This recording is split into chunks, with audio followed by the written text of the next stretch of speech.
Welcome back. How you doing?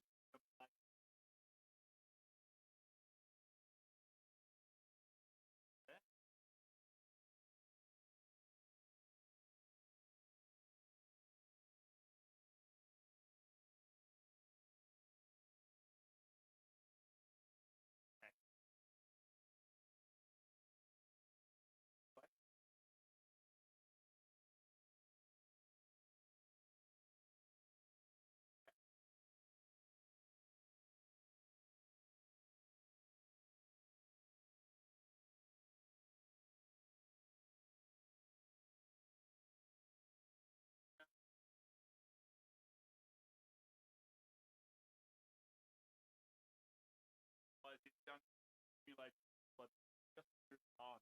Sorry.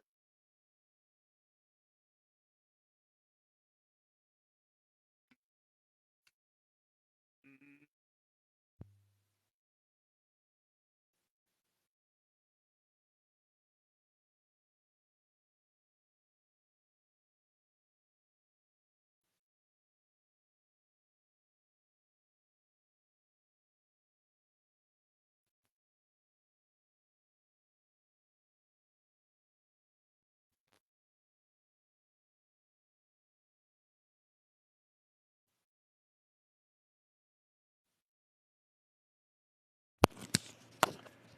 He figured it out. We've got audio now, don't we? Same problem you had on YouTube. There we go. Yeah, Robert. What happens? Same problem as before. You leave this little chip here in, and the whole system doesn't work, and it's easy to ignore it. And so, anyway, I'm just glad the YouTube audience is able to persevere with the fact that every YouTube video starts with about 8 seconds, 2 minutes of no sound. I'm glad we're all grown ups and put up with that so well. Okay, I did have this cord though. One other thing that I wanted to try. We're not finished messing with the sound yet. Let's get this up here and plug this into here. There we go. Now, currently sound's going, it's all good. Tell me if sound is better in just a second. 3, 2, 1.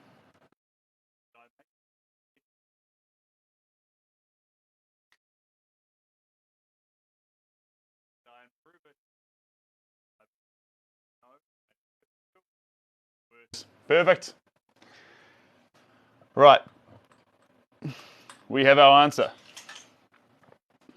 Well, are we back now? Do we have good sound now? Turns out that one there is no good. There we are.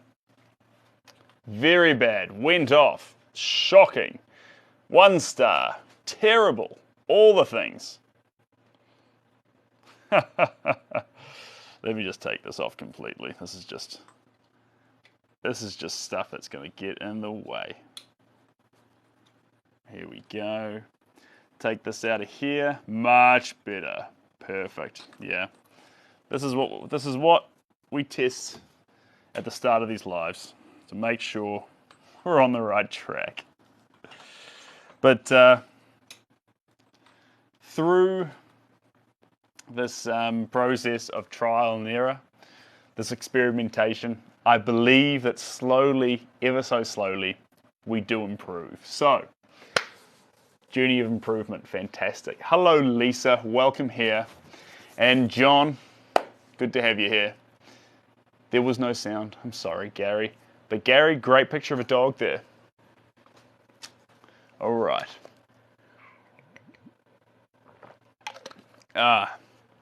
Yum. Okay.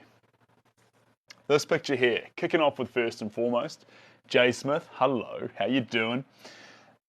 In through here, I've got myself gloss primary blue. And we're just going to have some fun with it. We're not going to try and demand it comes together. It'll come together in its own time. Doing okay. Good to hear it. And hey Sam, how we doing? Okay, so on this picture here, since the last time you saw it, I've added on a layer of liquid polymer glass. So if the light hits it on certain angles, I wonder if I can cause it to happen. Gonna happen for me? No, it's not. But basically when the light hits it on certain angles, what will happen is the whole thing has the equivalent of a coat of glass on top. The reason why I do that is it flattens the textures off. John, you're an absolute legend. Thank you very much. It flattens the textures off so I can get more expressive brush strokes in the same spots.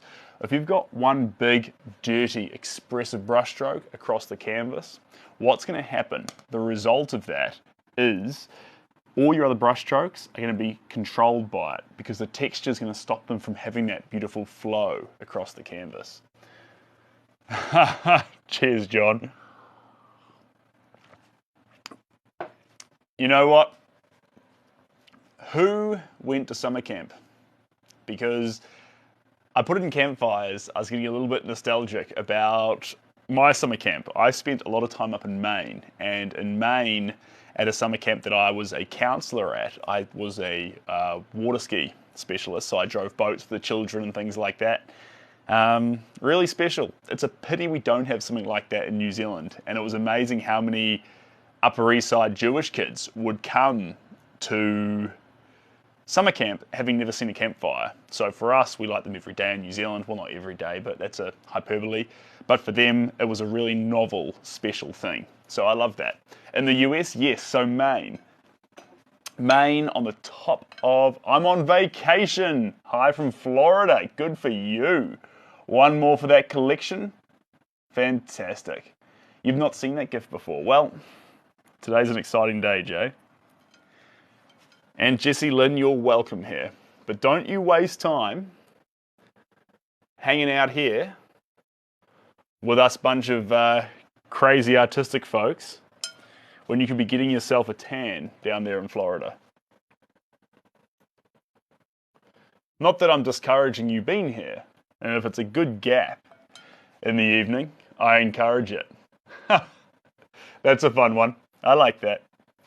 Guys, I've got a guilty confession to make too. My guilty confession is I watched a little bit of an NPC stream today. But bear with me, it was fairly wholesome. Because what happened was the NPC stream was called Giving Compliments. And it was just a person who sat there for a while giving everyone compliments. And I thought that was pretty cool. I think we need more of that. I don't think we have enough of that. So, but I wouldn't consider myself a huge fan of NPC streams. Cheers, John. John, also, I've done some more splicing I need to send through to you with the dog in different places down the footpath. And I've also done some work adding some more flowers in here and there. Just because I don't think whether anyone can tell or not that every flower's in there is sort of irrelevant to the process that we get the entire garden and include it in the shot. So I'm a big fan of that. And Max, your subscription is expiring in 48 hours. I would love to have you for a round 2, Max, but thank you for being here so far, you absolute champion. Did Jessie Lynn find any good shells? I think she was enjoying... Maybe she found some good shells, actually. Is that your style, Jessie Lynn? Are you a shell collector? I'm not saying that in a mean way either. Please understand that still to this day, I go down to a beach, and if the sunset isn't completely, amazingly, mind-bogglingly incredible, I'm just watching the beach, looking for a fancy shell, looking for a rock, looking for something that's washed up that no one else has noticed yet, that I can appreciate. That's where my heart goes. On the odd chance that maybe you'll find something that no one else has seen. That's why I love the beach. Something that could have washed up something new, something different, something special. Now I just need to lean back from this piece a bit, team. And you'll have to excuse, I've got my brushes in the way there. I'll move it there a little bit. There we go. It's kind of fun though. You sort of got this little, sort of adds to the whole vibe of the place. All right, down through here. And if it looks like there's paint all over my shirt and pants, all these little black dots, there actually isn't. I had a coffee room disaster before I came in. And granules went everywhere. It was all my fault. I'm willing to accept that. But upon completion from that, I used the sink quite aggressively and it splattered water everywhere, all over me. But we're here now. Can't do shells. Inevitably, I would pick the one with the You'd end up with a hermit crab in your hand. Yeah. That's never actually happened to me, but that is a rational fear. I get that. I get that. That's fun. So I was talking to Dan today. The owner of this painting's called Dan. And Dan was sending me some pictures of, we know where the painting's going, but what he was sending me pictures of was Da Vinci, this parrot here, beside this parrot Da Vinci beside his amazing bourbon collection, which is maybe upwards of 50 bottles strong of different kinds. How do you do that? How do I do what? The sound? The air purifier, I had it on about 3 out of 3, which was way too loud. And I was sitting here thinking, why can I not hear myself think? So I just turned it down. Was it that? Or how do I apply the blue paint here?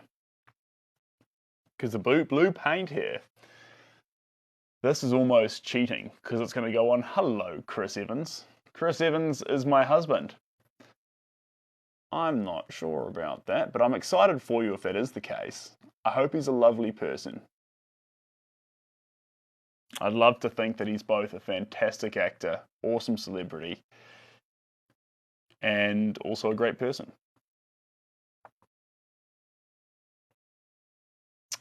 Colwyn. I think that you may just love the fact that this is a very, very wholesome, friendly place, and that I hope you have a great day. I think if you go on Google, you'll find plenty of people more handsome, but none that want to tell you that you're a fantastic human being, and that I really do hope that whatever you plan for today, you smash, Colwyn. Whether that's writing, if you've got to go for a gym session and you've been avoiding it for a while. I had been. I went to the gym yesterday and I went in there for 45 minutes to an hour, I think. But I've been putting it off. It had been days, maybe 5 to 7 days since I last went in there. There we go. The Kiwi accent in for the win. Cheers, John. You're an absolute champion. Now, let's get some of this down through here. So this blue, this crazy little blue we're using here, this is primary blue. Primary blue is a little bit darker than we'd think normal blue to be. Hey Yvonne, how you doing? If anyone doesn't know what Yvonne's saying there, kia ora is a greeting that we use in New Zealand. It means hello. Well, not exactly hello, but for a simple understanding, let's say it means hello. Guardian wings, that's cute. I like that, John. Not exactly hello, but it'll do for now. Kia ora. It's part of Te Reo Māori. So it's pretty cool to have a Kiwi here, because normally we don't have Kiwis. We've got people from Singapore, Laos, Thailand. Close enough to hello, yeah. Yeah, so a lot of Māori words don't... So Māori's a language of the native people of New Zealand. And a lot of words, like whakapapa, for example. Whakapapa is a word that you could say, well, it means ancestry. But it doesn't just mean ancestry. The definition's much broader than a single term. So in some ways, English has this habit, the Collins Dictionary and these other things have a habit of going, right, what's the exact meaning of this word? And sort of choking a word down to just choking a single word down to the simplest possible definition that you could give it. The simpler the definition, the more accurately you understand the word. In Māori, the words are a little bit different, or so I've come to understand it. They don't actually try and nail a word down to the simplest definition, but try and understand the word, or better define the word with a broader definition of how it's understood. So it's two different philosophies on looking at how to understand language or how to understand words. And so typically, sometimes even when you're trying to describe things in English, sometimes Māori words could better describe the way you feel about something or what you're trying to express, because by definition, by the way these words define themselves, they are broader. So it depends on how you come at it, really. Not just human living things, if that makes sense. No, so yes, so whakapapa carries with it a spiritual element to it as well. It goes far further than just ancestry, so that's cool too. But again, no expert, so what I'm talking about here is general broad brushstrokes to help you get an early understanding. Go to an expert if you want more. But thanks, Yvonne, I appreciate that. And I don't think the West is wrong when they try and screw down the definition of words to as simple as possible. It's just a different philosophy for looking at it. But if you want to get deep in Western thinking, you can't use singular words to get concepts. You have to string sentences together to try and connect and understand on what level you're speaking. So that's what I think about that. But it's fairly interesting, and we're pretty lucky here in New Zealand to be home to so many different cultures. I remember when I lived in Rotorua, there was a huge Asian and Indian population. Some of my best friends were from Laos. And I think it does incredible things to you as a person when you're around so many other cultures all the time, because it makes you actually look at yourself.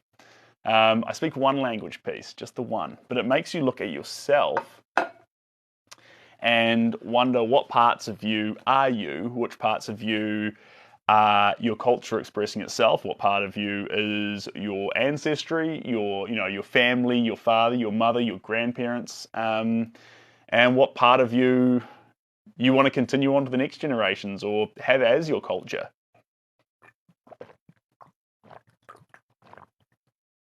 Excuse me. A bit of water in my system.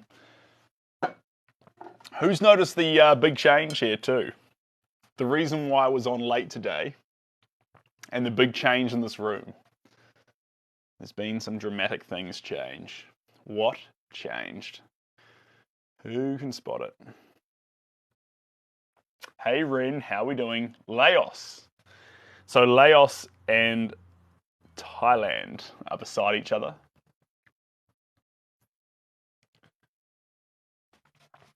So someone from Laos is Lao. Curtains, yes, well done guys. And tell me, do we prefer black curtains or do we prefer white curtains? Because I still have the white curtains, I can pull them over the top. But I thought, hey, let's just give it a go with the black curtains and see what the appetite for it is from everyone. White? White ones? Hello TC, we have someone here from Thailand, that's exciting. Black. I'll tell you what we'll do, hold on. I've got just the thing here, guys. This is going to be quite fun. Okay. stickers. No, we don't want a sticker. Hold on. Everyone stop voting. Everyone stop voting. Quick poll. Clearly state your question and default options.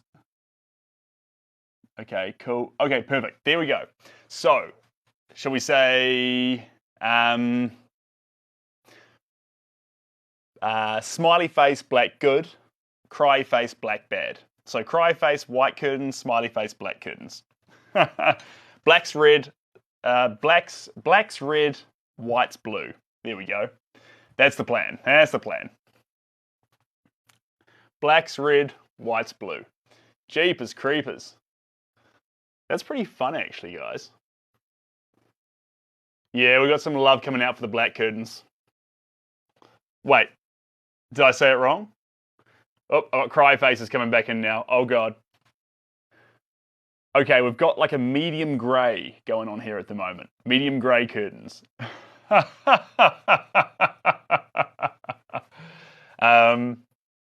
Okay, so that's love for black. I'll tell you what though, we could treat the curtains almost like a frame, and we could actually chop and change it depending on what we want to do with what the picture will actually get framed with. So for this picture here, for example, sorry, that was a stitch up there, Pink. My apologies. This picture here is going to get framed in a floating black frame.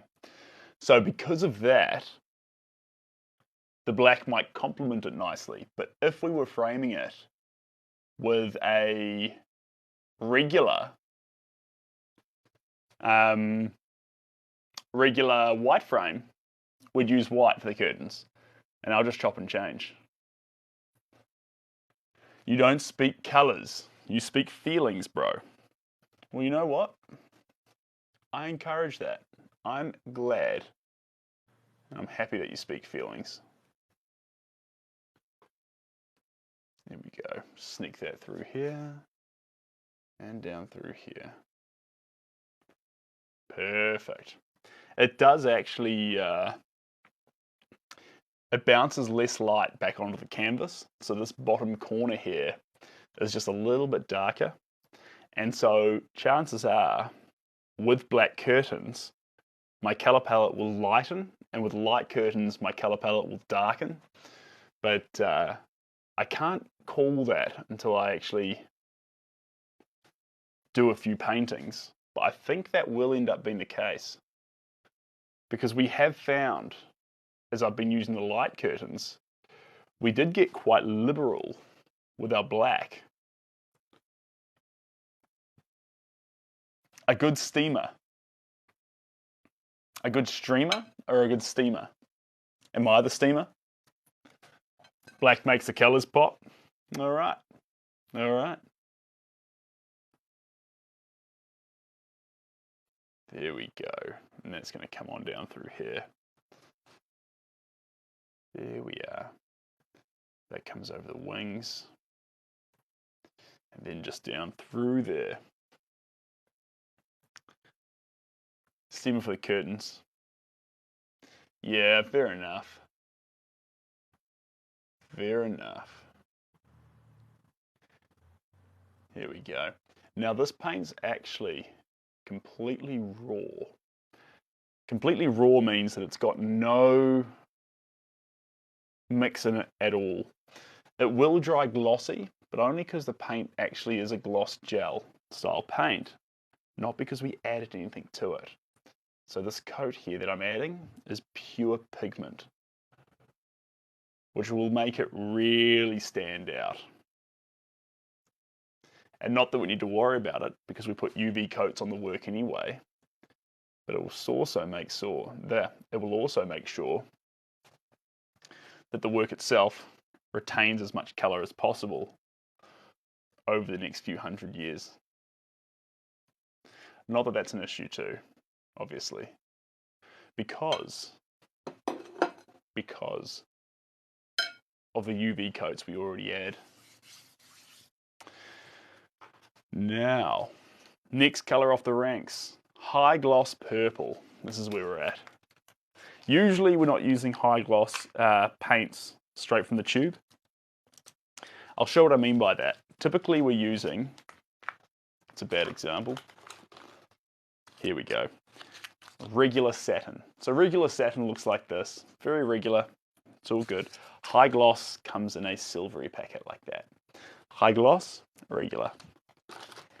Does it really matter? No. They've actually discontinued the high gloss paints. So I bought the shop out of a few of them because I love high gloss. Cheers, John. You're an absolute champion, John. Really appreciate that. Love you to bits. And also, I've got some exciting news about the prints. The announcement's going to go out to everyone shortly, guys. But I've rearranged the way the prints work because a lot of the sizes people want of certain pieces and a lot of the pieces people want are selling out. And I know that's how it works, of course, but what it means is that it puts, I talk a lot about on this channel about gatekeeping, and I feel like art is for everyone. And I feel like, cheers, John. Hey, Victoria, how you doing? Good to have you here. Brian North, absolutely not. I'm glad you love the art. And I've realized that actually by selling very, very rare limited prints, I stop art from being available to everyone. So I've decided to make a change to that, and I've figured it all out with the team. We're good to go. There's going to be 2 prints, only 2 now. Not 2 prints, 2 types of prints. So the 2 types of prints there's going to be is there's going to be one for collectors. The one for collectors is going to be limited print, very rare, and they'll be the larger ones at 24 inches by 33 inches, big prints, very rare. And then there'll be a much smaller size, A3 size, which is about this tall. And they'll be available unlimited. So there'll be as many of those as there needs to be. Whoever wants one, they can buy one. There's no limited edition, there's no print on them. The smaller version is unlimited. And the bigger version is limited. So the collectors want to collect, and I agree. I love to have something valuable, something special, something unique. They're still there. They're the larger ones, they're signed, they're numbered, and then there's a much smaller version which everyone can have. So if you're from Brazil, or if you're from in the middle of London somewhere, or if you're in New Zealand or Australia, and you go on there and the size you want's gone, that'll no longer be a thing. There'll be an option for you to get an unlimited one, which I absolutely love. Thanks, Kluber. And John, you're an absolute champion. Thank you very much. I don't know what the other countries get, but I love that New Zealand gets the kiwi because I reckon that's really cute. What I'd really like to see is a kiwi that like pecks away at a kiwi fruit. Double up.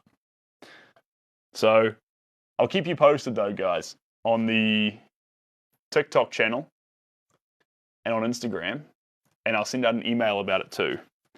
So the next group of prints that go live, they will have an extremely short run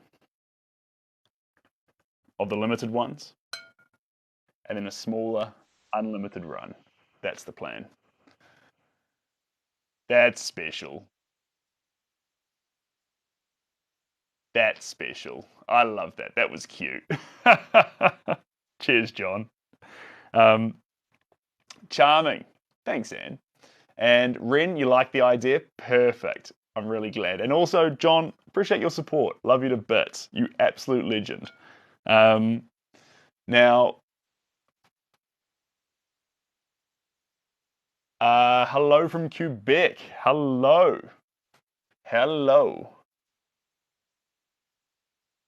So, in terms of the prints too, We've got, do you remember, who remembers the waterfall picture? We've got the waterfall coming.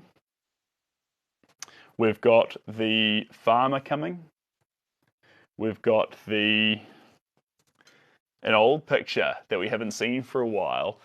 And I didn't make it into a print, but this is perfect because now it's going to be an unlimited print. Is Treasure State.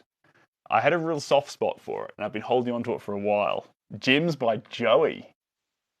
Joey, you're a gem man. That's exciting.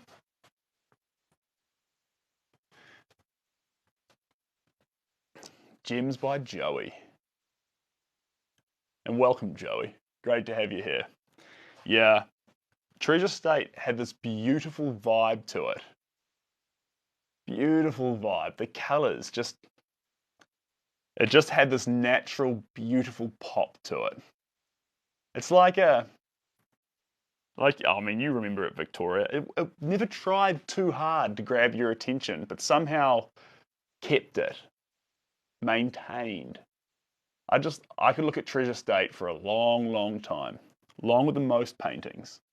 It had this allure to it that you could just keep seeing things and enjoying it without being too much. Where did I get my shorts from? That's a great question. They are from my little brother. He was throwing away a bunch of his clothes. And he left the bag out. And he said, Seb, if you'd like any of my clothes, I'm about to throw away all of these.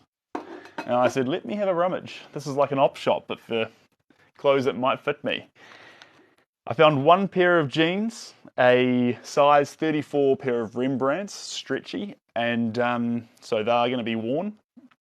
And then these. So very happy with these. They're not my usual style, I'll be honest. They've got these, see a little texture bit there? That's not really my go. But like I say, I love hand-me-downs and I love second-hand shops because you end up with clothes that are outside of your comfort zone. Otherwise, you always buy what you're comfortable in, and I like pushing that line out slightly.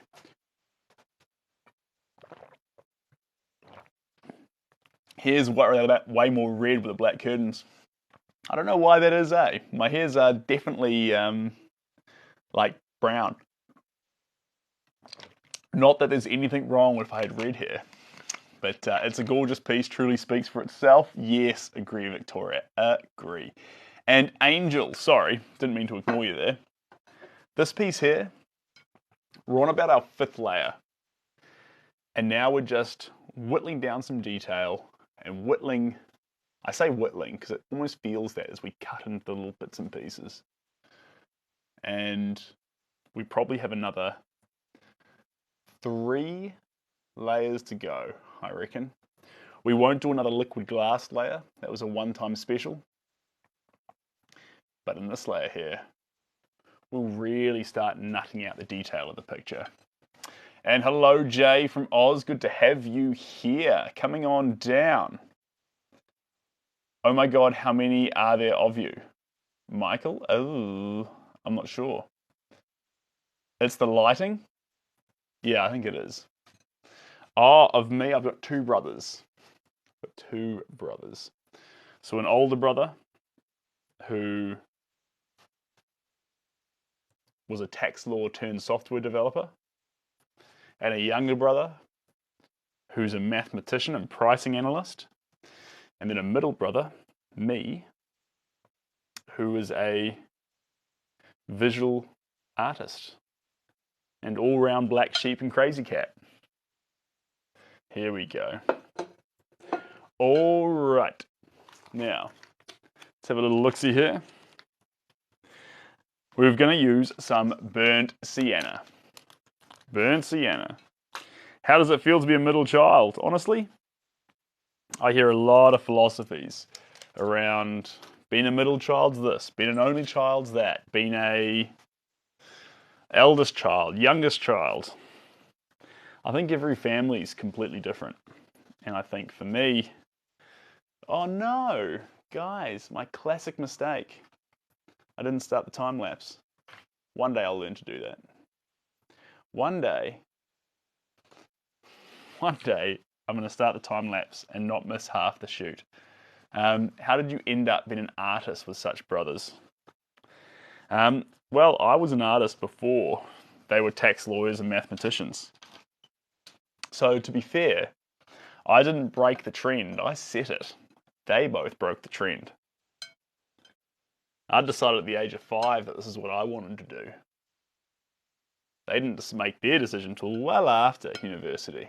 So, kudos to me.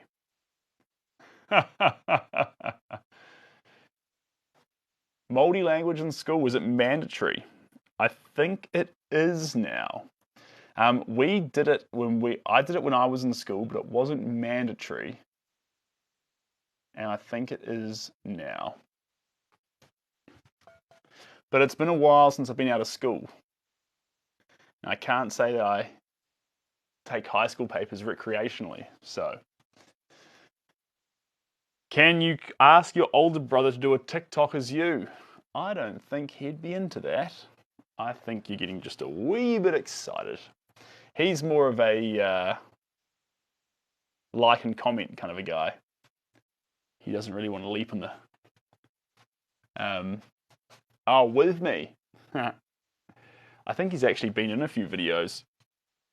I think he's walked into a live or two. He helped me film Treasure State, actually. That's funny. Because Treasure State's going to come up as Prince, but he helped me film that.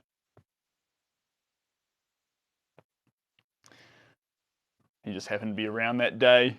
Shelby needed to get away early. And I said, Alex, I need your help here. He said, I gotcha. I'll help you out. Math and art go hand in hand. They kind of do, actually. You'd say, how does that work? But they do in the way that sometimes I feel like with math, there's a very complex, challenging problem put in front of you. And it's actually creativity that you have to employ to get around it. And there's usually more than one way to get to the same answer. And the answer isn't always perfection and an exact, obviously it's an exact science and what it is, but the answer isn't perfection, or it's not the same number every time. And so the right answer for a painting changes from time to time, but you can go on your own little journey to get there. I think there are correlations. I need to think about it more so I don't waffle my words so much, but I think there are correlations.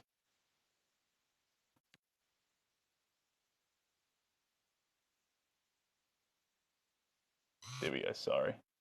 Muted the thing, sorry. There we go. There we go. I'll just mute that there.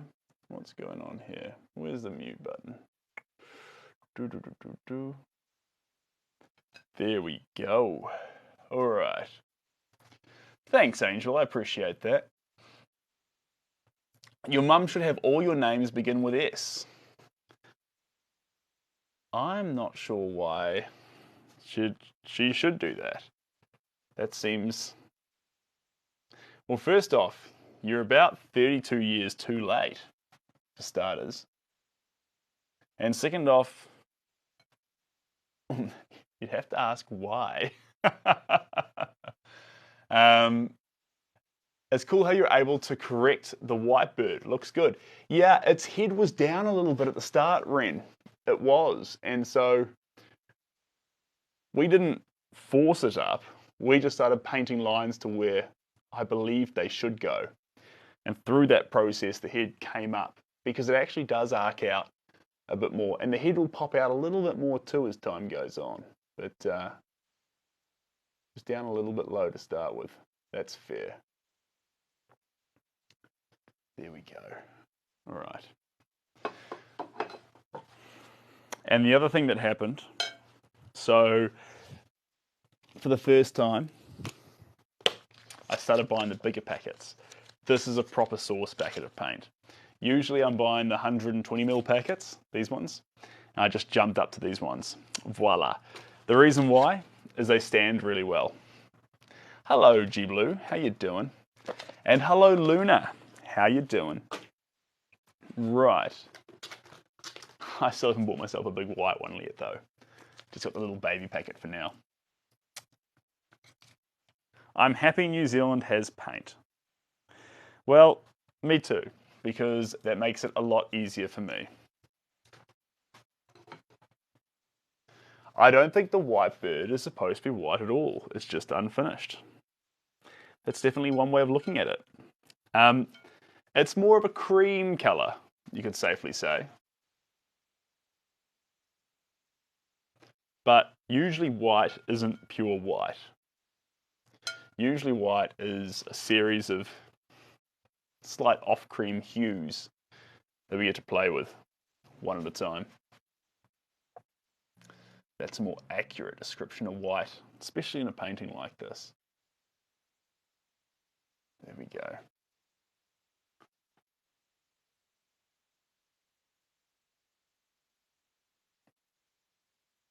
Aloha! G'day, Steve. Glad to hear it. So I've got a bunch of artwork right now in the studio. An absolute army of work. We've got cowboys. We've got New York cityscapes. We've got ballerinas. We've got wakeboarders, birds, farmers. An absolute, sorry, not an absolute, an eclectic bunch of paintings. So I'm excited to actually, I've probably been a bit selfish keeping a few of them around for so long, but a few of them are on the move. They're all going to be here over the weekend.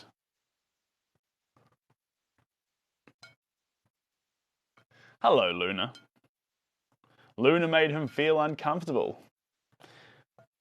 It's very nice of you to consider my feelings, Michael. But one cool thing about my feelings is they're mine. And I think Luna's been cheeky, but she's not been uncomfortable. You're more than welcome to be here, Luna. Where is Tiki? Tiki's here as well. All right, now you're being a little bit weird, Michael, but you're welcome to be here. Be right back, you need dinner. All right, I'll catch you, Victoria. Good having you here for a bit. Here we go. Thanks, Luna. You absolute champion. Appreciate those roses. Have you ever tried to play with different styles? Yes. Yes, indeed. So, every piece of artwork will experiment with something a little bit different. With this artwork, the thing we're doing, which we didn't do in previous pieces, thanks Momo Art New Zealand, appreciate the rose, that we didn't do in previous pieces was, this time I'm not adding as much mixes in. They're not even on my table here. What I'm going for is much more pigment. Much more pigment. Now, with all that pigment too, the reason why we're going for that is because parrots. Parrots, intense colours, more pigment. That's the plan. We might deviate from the plan, but that's where we're starting. Andy Gooey, how many paintings do I do each day, Jamie?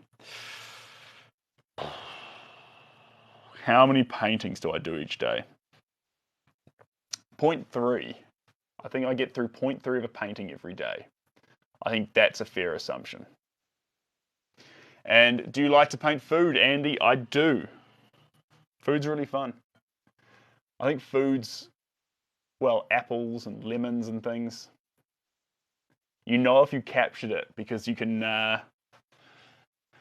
it's like classical conditioning. You know you've captured it when you feel like it would be zesty, or you can taste the sweetness of the apple or see the juiciness of a plum. That's when you know you're painting food correctly. So, well, when you're capturing food in a realistic way. Your live is so mesmerizing. Thanks, Pat. Appreciate you. I might go for a bit more of this. Use up all that white. So you see there, none of that running gel. It's just pure paint. Pure paint. pure pigment. Fun place to be. There we go.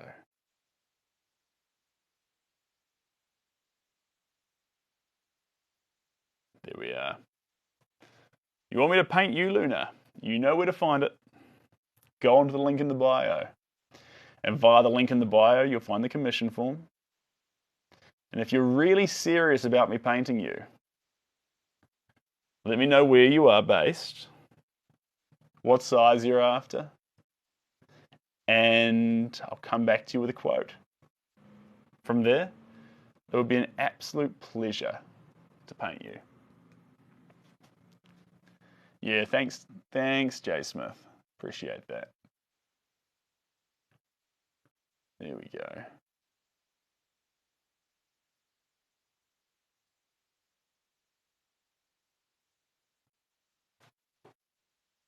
You've never seen me paint a human before. You need to go on my Instagram. I'm sometimes worried that we do too many humans. I'm like, I don't want people to think humans are all I do. Got to keep things fresh. There we go. Bring this over to, just lift this off, bring it over to here.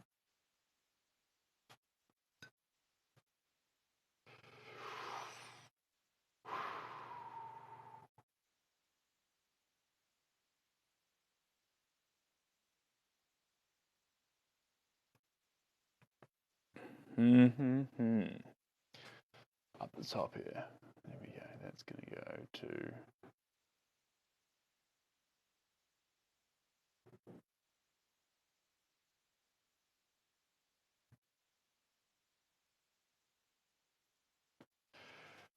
Perfect. A little bit of a look back. We're going to grab a new plate now and embellish it with greens. There's a lot of greens in here that want some love. That's the plan.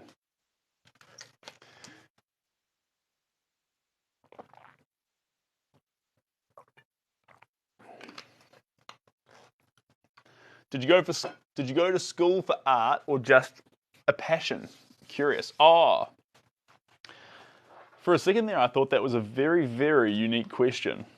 I thought you were saying, did you go to school for art or for passion? As in both would be reasons to go to art school. As if you could go to art school for either art or passion. And that itself would be a fascinating question. But that's not what's been asked. Thanks, love. I appreciate that. But I hope that by being here with you, hanging out with you, and building these canvases up, literally bit by bit and paint stroke by paint stroke, some of what we do here can rub off on you. And you can go make some fantastic canvases of your own. That would make me excited. Pardon me. What is the light coloured one? What is the light colour one? Mate or gal or something else? This one here's name is Da Vinci. I'm not sure what kind of parrot it is. I'd need to ask Dan, but sorry. And coming back to you, Pat. Art school for passion. So I did go to art school. But I didn't complete a fine art degree. I actually completed a degree. This is just to make the paint run a little bit easier. In art history and philosophy. And all the while taking courses in art at a polytech. So I started a fine arts degree, but then I had to change university to be closer to my family. And at that university, they didn't do fine arts at the university. They did fine arts at the polytech down there. But I didn't want a polytech degree, so I did the polytech recreationally while I was at university, so I could actually have art papers happening. And then I put all my focus into art history and philosophy, which for me was incredibly potent. If I hadn't done that, I wouldn't be a painter today. The reason why is eventually all painters ask themselves why, or you look at a blank canvas and suddenly you ask yourself how, and there's no answer. And suddenly you don't know why you began painting, why you should keep painting, or what the point of any of it was. Philosophy and art history were the most powerful drivers in me getting past that feeling of me actually going, wait a minute, the reason I paint is, yes, do it for me, yes, do it for love, yes, get lost in the process and feel that flow state and make art. But also, the art itself is actually something that I want to use to make the world a better place, to look after people, to connect with people, to, all the cheesy stuff, basically. If it's cheesy, it's probably true. But without having a deep philosophical understanding of art and how I felt about art, I may have dropped art altogether. So that was really lucky.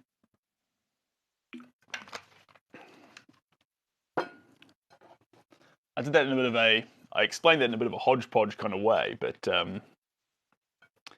basically, if you're an artist, really, really, really understand your why. Your why is so important. And you might think, I don't need that. I'm happy painting right now. Sure. I bet you are. But one day, you may be a little bit weaker and you may ask yourself why. And if your reason is already ready and you know exactly why you do what you do, who you do it for, and what the dream looks like, then that answer will yell out of you, scream out of you. So,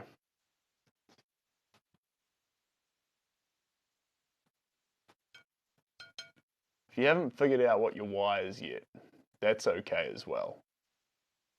A lot of people make out like you should already have that sorted. You shouldn't have that sorted. It's nice to have it sorted, but it's okay to say, I'm still figuring it out. Or, I know part of my why, but not the whole picture. I know enough of my why to make a start, but I'm going to keep looking while I make that start. Abstract. Yes, Phi. Well done. And Will, thanks for the heart, me. Appreciate you. When you see the blank canvas, doesn't it scare you? How do you overcome that? Yes, so a blank canvas should scare you. Endless opportunities heading out in all directions, each one unique, each one different, and some of them maybe not where you're wanting to go. And in those infinite possible options, you look at this canvas and you're not sure if you can thread the needle. G'day HH, how you doing? You're not sure if you can thread the needle and make it happen.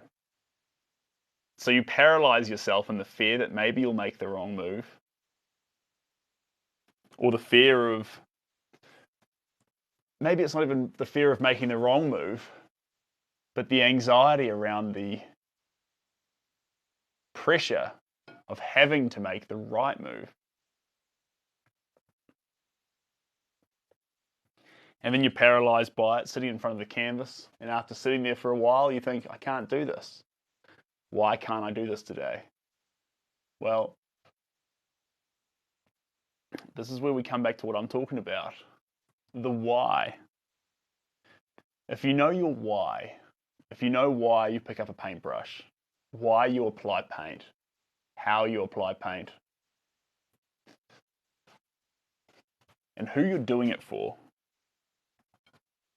if you know that really clearly, when you get in front of a canvas, instead of suddenly doubting yourself, thinking of the errors, thinking of the mistakes that can occur, getting caught up in all the possible outcomes, when really, only one of them is going to occur, but you've thought of hundreds of ways it could go wrong.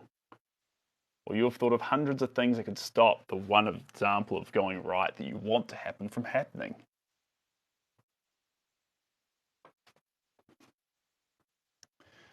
That's when the why kicks in. Sorry to repeat myself, but that's when the why kicks in. And you actually just get filled with an excitement. Not of what the painting is going to become, but to receive another opportunity to pursue that why. If you get a chance to go after everything you ever dreamed of, because that's what your why is, when you get a chance to do that, you don't hesitate. You run at it. When it really is that thing and you know it's that thing, you run at it. If someone told you your hopes and your dreams were just down the road, but you had to get up right now, and run as fast as you could, and if you could get down the end of the road, that 500-meter stretch right now, and you'd get all your hopes and dreams, the one thing that you ever thought ever mattered, you'd get it for yourself. All of us would sprint our hearts out if we believed that it would actually cause that to happen, which of course is silly. Why would it be 500 meters down the road? And yes, it's not raining today. This is true, Jay Smith. And so the only thing stopping us from really charging at a blank canvas and turning it into art is a belief that it actually is the correct decision to be making to head in the direction of our dreams. Just like you'd sprint down the road for yours. The only reason why you don't get out of your chair right now and run like a lunatic down the street 500 meters, wailing and screaming as fast as you possibly can, is because you don't believe it's going to bring you closer to your dreams. That's the same reason you'll stare at a canvas, blank, sitting there in front of you, for minutes, hours, days, years, and not touch it. Because a small part of you hasn't fully realized that maybe painting that canvas could bring you closer to your dreams.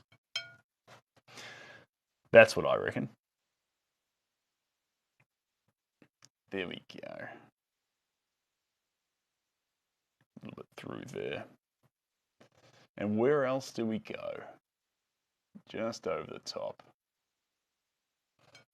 SodaStream fan. I'm actively using the same bottle. Thanks, Jenny. And that's fantastic. So I found some on sale, which was fantastic. And I purchased them, obviously. And so I have one SodaStream, but I have about 6 to 7 bottles. So I fill them and I use them while I paint, which is a pretty cool time to have SodaStream bottles. Hello, Jacob. I am. Thanks for asking. Well, thanks for hoping.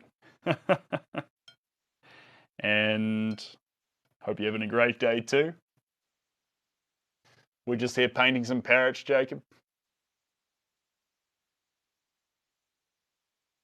You've come in at a pretty good time. We've opened up with blues. We moved on to some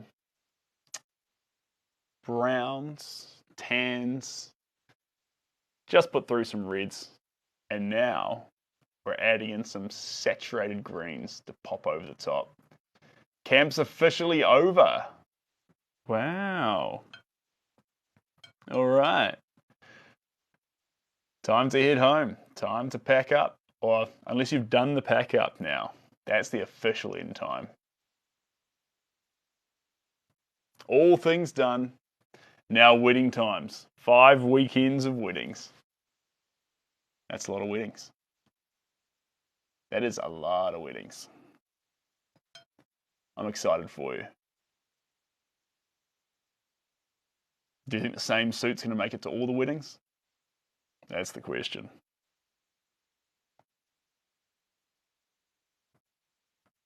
I'd probably have another one as backup just in case.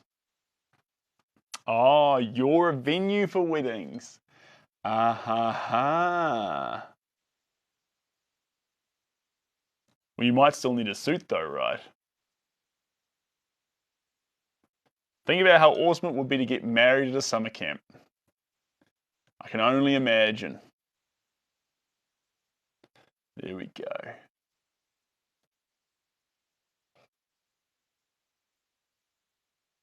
You've got a few suits, so you're all sorted, Jacob. Suits coming out your ears. Suits for this, and suits for that.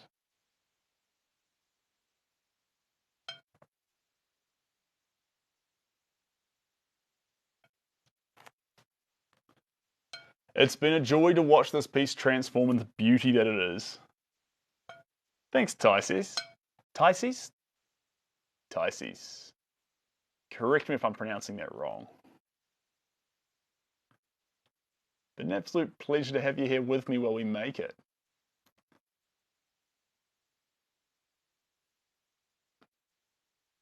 Man, the pigment in it is absolutely popping. So this one goes on the wall at the end of a hallway or the top of some stairs. But it's the centerpiece at the end of this hall. And what's really cool about that, there used to be a sailor picture there. We're going to replace the sailor picture with this one. But we don't just want to replace it, it wants to be different. Not just a better painting, but a different painting. To change the space. And that's where the colour comes in. These parrots and the way they pop will go there at the end of the, right there as you come up to look at it. And instead of seeing the face of a sailor, you'll see boof, the colour of parrots. You said it right the first time, Tyses. Kind of like Pisces, but Tyses. We can do that.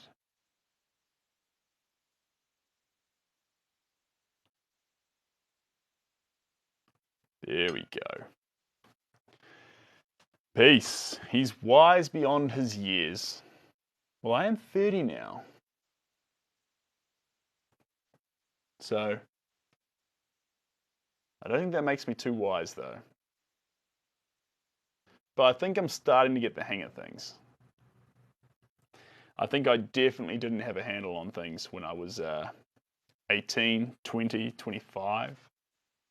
But I think as time ticks on, you get I think I've definitely got a lot more of a handle to go to get on things. But we'll see. These things take time. Take time.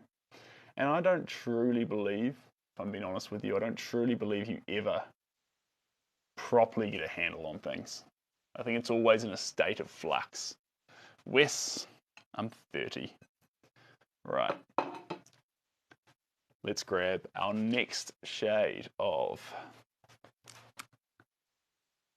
green. All right. Stand back. Have a little look-see from a distance. Yeah, I'm enjoying this. This is coming together really nicely. Sap green.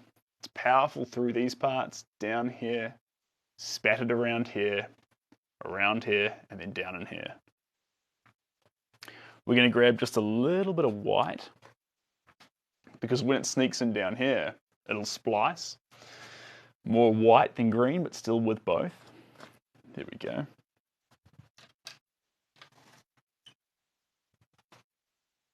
Thanks, Trina. Appreciate you. Now, let's have a look-see in here. Here we are. Perfect. Okie dokie.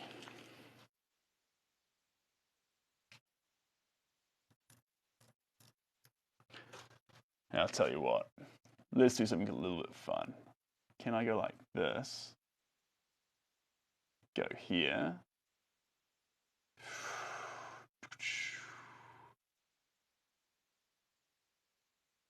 There we go. We'll chuck one of those up for everyone. I do like TikTok, how it's got little fun things like that. Kicking off with the whites and the greens first. And we're coming down in here. Down in here. So you see that lime green color really popping off. That's what we're after. I wonder if I can spin this ever so slightly. Like this. There we go. We just spin it around like that. Just so you can see some more of it there. And I'll just move that out of the way there. What else is here? That there. Perfect. No, not a funny filter. But I'm just going to zoom you guys in just a little bit more. Because as we work on these little pieces, I don't want you to miss out. That's the thing. That's the thing. Is it just me, or is anyone else getting the spinny thing a lot? Anyone else getting the spinny thing? Is that the loading piece?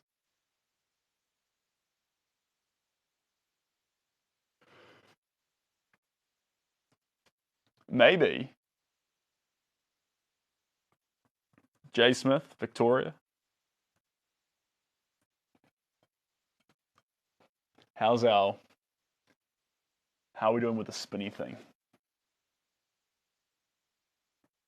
Here we go.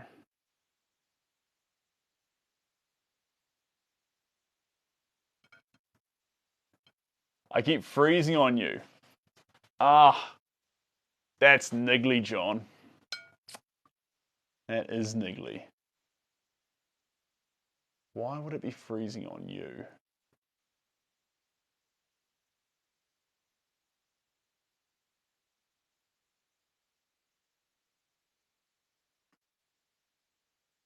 It was fine till like 10 minutes ago. John, one thing to try quitting and then coming back into it. Sometimes it can get caught. And you just need to get out and come back in. Hello, Luke, and hello, Richie Rich. Welcome in. Here we go. A few little colours in this parrot's coat here. And a few little colours over here too. There we are. Coming up again.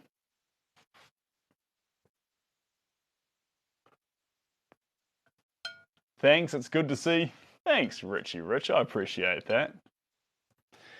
TikTok can be a little glitchy, but it's trying to do a bunch of things. It's trying to show live videos and amongst reels, showing them to people all around the world live. Like, I can sympathize that they have challenges.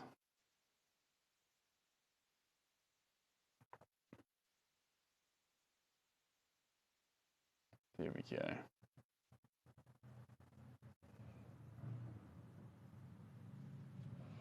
Perfect.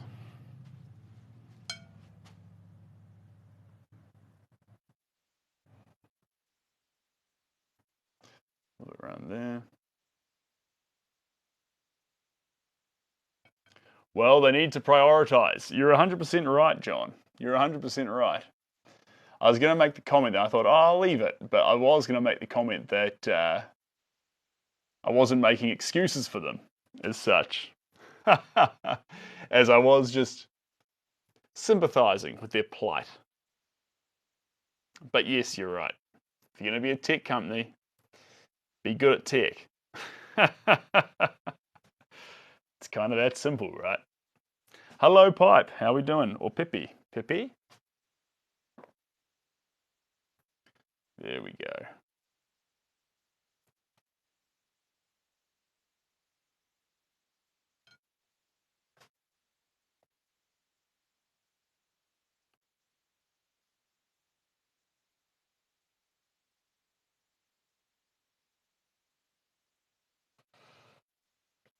How was your day?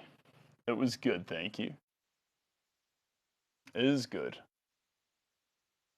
Hasn't finished yet. It's hardly begun.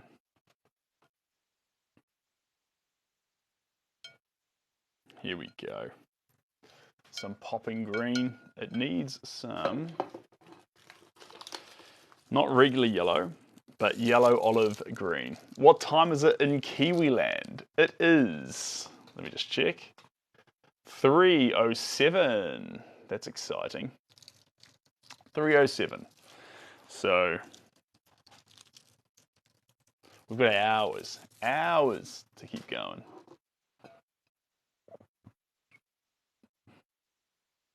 Little bits of paint. Here we go. Now we're into a very, very poppy colour. This will steal the show a little bit off the parrots, but the background is intense. We want to embellish that.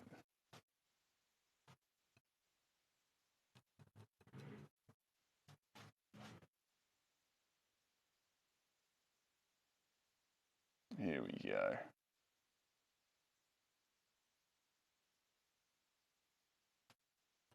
No rain in Kiwiland? Not today. Not today. We have had rain coming down, but today it's pretty good. So I should technically probably be outside.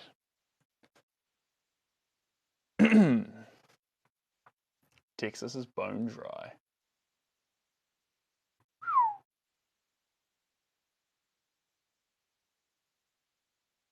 There we go. I bet it is.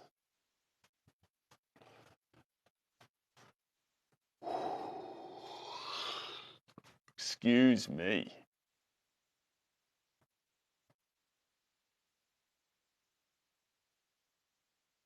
There we go. Perfect. So no masters. You have a double major bachelor's. I've got CCC double major bachelor's and then a whole bunch of papers up the yin yang from Polytext, which would horrify my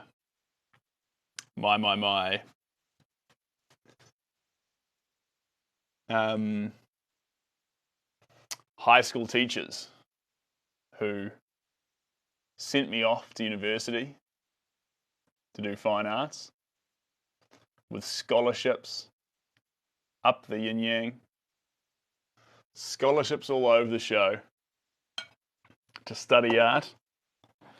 Actually, funnily enough, one of my scholarships was for sculpture, of all things. I'm a painter, but they were just everywhere. And yeah.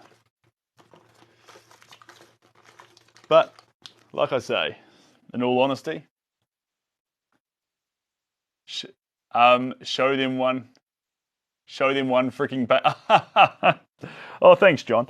No, they saw them all, but it's interesting though because like I say, had it not been for me moving into art history and philosophy, my understanding of art and what I should do with art wouldn't have been the same. And the colleagues that I had that I went through university with, they actually didn't pursue art after they completed their degrees. They ran from it too. And it was only after they were called back to it, personally, did they find art again, but not through the courses they took. And that was where I learned that actually courses are important. Don't get me wrong, guys. If you have the time and you can, study. It's very important. But nothing is more important than the peers you surround yourself with. That has the most potent impact of all. The peers you surround yourself with will give you that honest feedback and really encourage you to become the artist, the craftsman, the person, actually. Not just something that fits a mold, but the person that you should be. They won't try and control who you become. They just want to be there while you become it. And I've only realized that looking back the impact peers would have on you, on your process, on who you are, on who you're becoming. That's your peers. And when I say peers, I use the term loosely. Include your family in that. Work colleagues, friends, everyone you associate with. You always hear people talking about, like life coaches, being like, if you want to go far, surround yourself with amazing people. That's the trick. Blah, blah, blah, blah, blah, blah. You don't need to surround yourself with amazing people as, well, you do, but not so much motivated people who want to go amazing places in the world, but surround yourself with people who just genuinely want to see the best in you happen. Because if they're looking for the best in you, you'll do everything you can to show it, and they'll usually find it. So, peers, guys. Peers. Sessions. Taylor. Sessions? I'm confused. And thanks, Thighs Venter. Appreciate that. We're just here doing some parrots.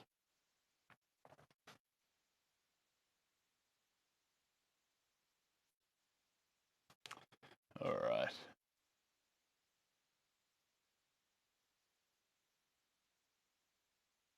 There we go.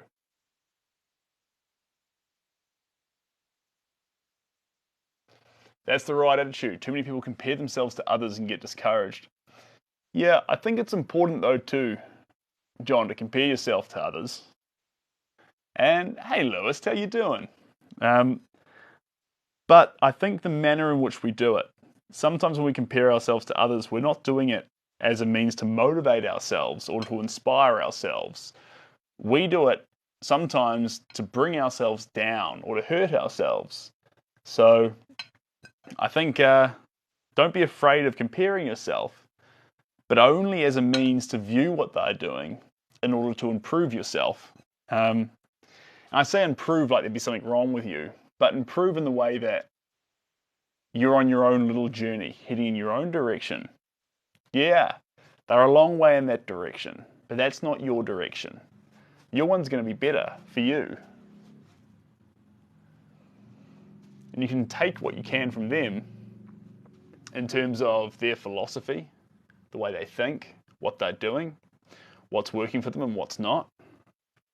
You can take those aspects and then continue to do what you do even better. Because honestly, if you could, in a heartbeat, be them, I think there's I forget the movie about this, but trust me, you want to be you. And you're like, no, I want to be them. And it's like, no, you want to have your mind with their money or their car or their job or their life. You don't want to not be you. And if you do want to not be you, I think actually there's a job for your peers to come in there, a job for when you see yourself in the mirror, to remind yourself all the cool things about you. Like, jeepers. And art's a great example of that. Someone who can't draw feet, bad artist, no. They just do people differently. Someone who can't see colour, bad artist, no. They just do amazing works with monochrome or with complete negligence to hues and do incredible tones. There was a man who did the most incredibly rare and most amazing realism faces, huge realism faces. Though I'm not quite sure what the artist's name was, but they were the most incredible things you could set your eyes on. Incredibly large, realistic faces. He had a stroke. And he ended up in a wheelchair. Now, in this situation, you'd look at it and say, he's worse now.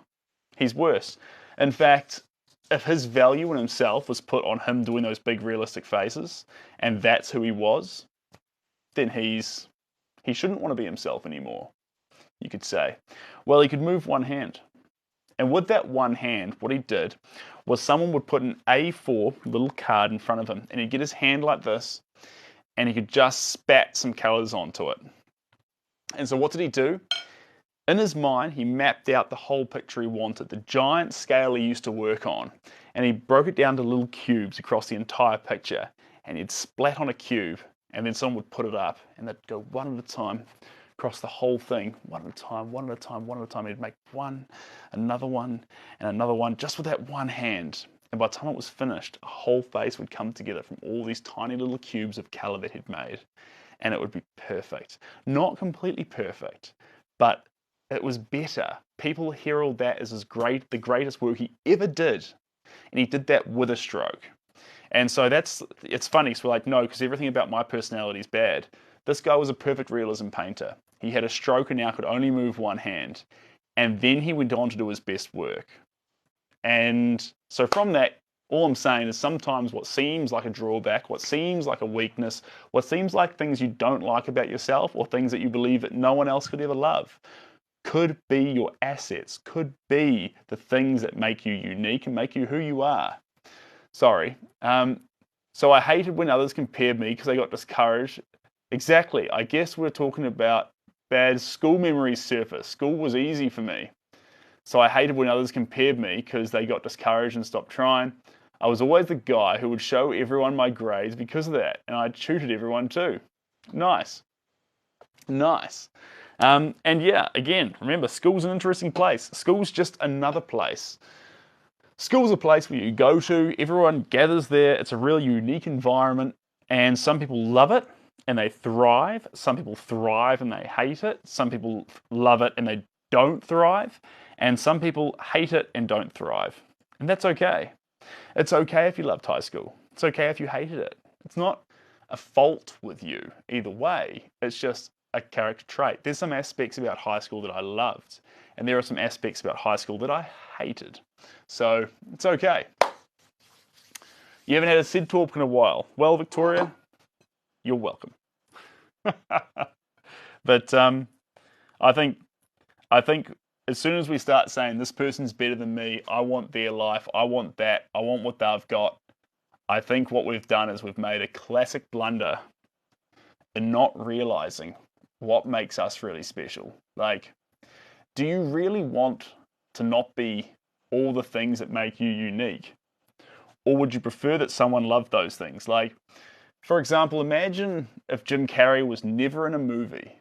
Imagine if he was just an absolute drongo who worked at a petrol station down the street, pulling all his silly faces, doing all his weird actions to everyone who came in there, handing them their money weird and being melodramatic. And you'd say it's that crazy guy down at the gas station. Jim Carrey could be the crazy guy at a gas station who you don't want to hang out with for too long because he's pretty freaking weird. Instead, he's one of the greatest actors of all time, acting in some of the greatest movies of all time, motivating almost countless actors across the globe. What's the difference between those two Jim Carreys? The fact that he was still himself in both those situations. No change in Jim Carrey, just the change in the way he was viewed. And so Jim Carrey at the gas station wouldn't say, I don't want to be who I am. I wish I was someone else. All he needs is to find the people, his people, whoever out there, who will love him for who he is. Which turns out it's the entire world, because he's an absolute champion. Is the artist named Chuck Close? You help a lot of people see what life is and make choice for yourself. I can't fully read that sentence, but yes, make choices for yourself. But it's okay to make selfish choices, guys. But I always find my selfish choices are usually things to benefit everyone. I want to see everyone happy. That's because that'll make me happier. It's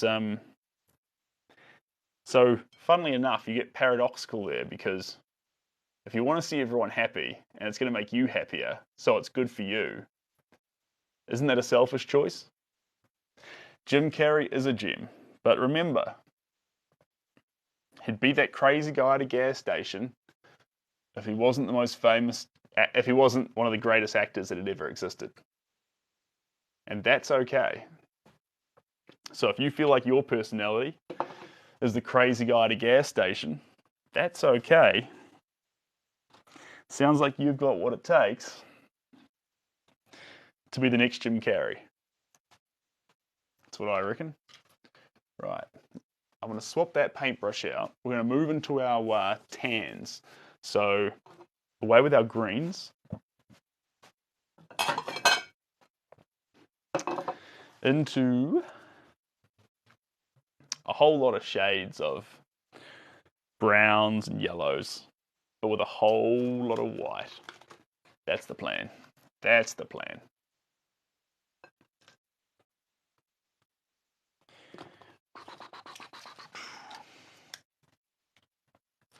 But the coolest thing about Jim Carrey, and I've said it here before, a couple of times in fact, is that Jim Carrey was the sort of guy who would act vastly over the top. And the reason he'd go way over the top is if he acted well outside, was it his own comfort zone?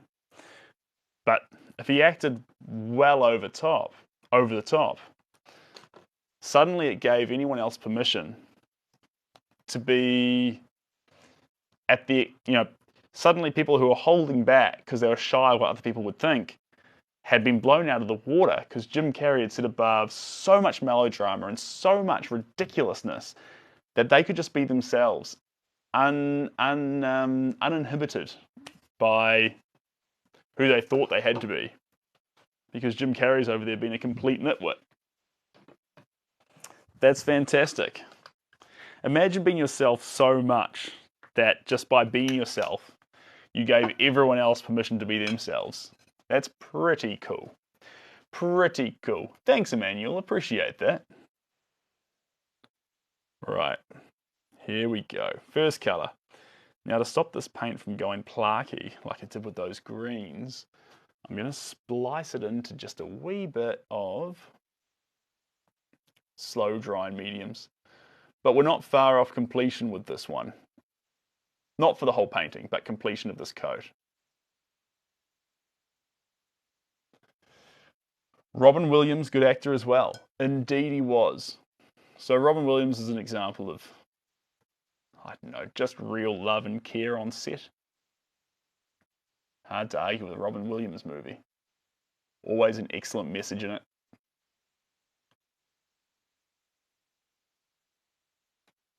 Yes Man it is. Yes Man's my favourite movie of all time. I think it's fantastic how Bradley Cooper's in that movie as well. But I think the philosophy in Yes Man is something that you watch in the movie and you think, oh, that's cute. And then you don't do it. And it's okay not to do it, but a philosophy that says, grab life while it's there in front of you. Take the opportunities. Live a little bit. And he takes some silly opportunities, but I think that's pretty special. Star, you're from Saudi Arabia. Welcome here. Spitfire Grill. Is it a movie? If it is, I haven't seen it. But I am looking for a movie tonight, John, so it may just be that one.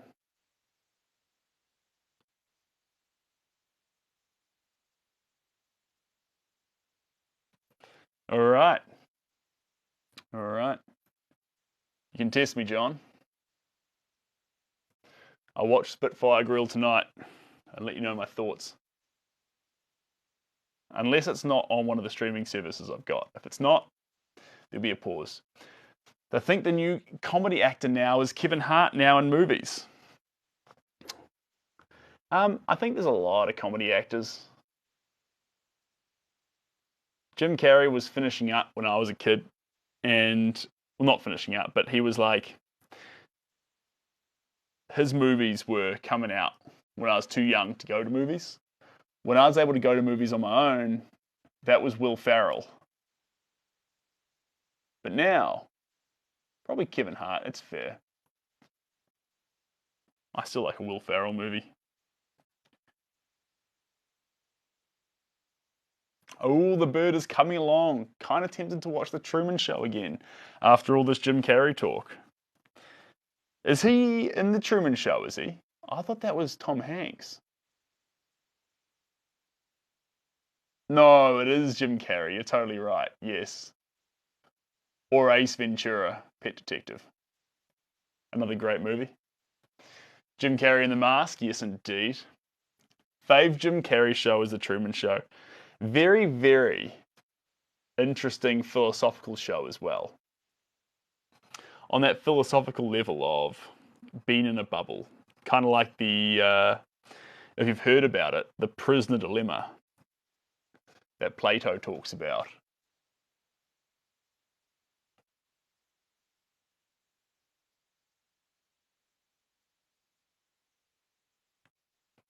There we go. Mask is also awesome.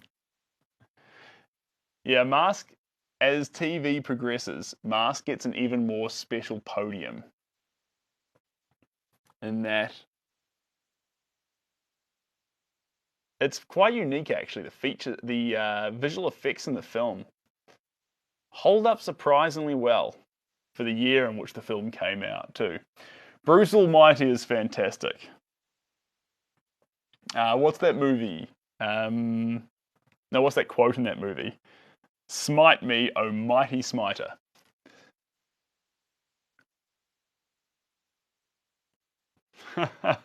Boy in the Bubble.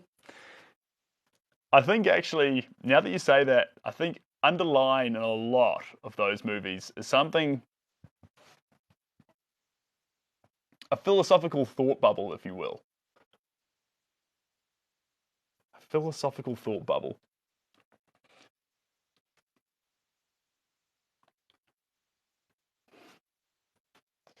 There we go. Let's grab this pure white. Bring it over here. It's not pure white. It's going to be like an ivory touch, and that's okay.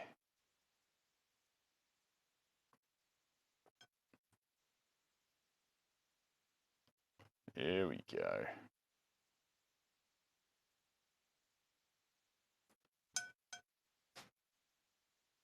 Ooh, yes. Perfect. You know, I'll come clean though.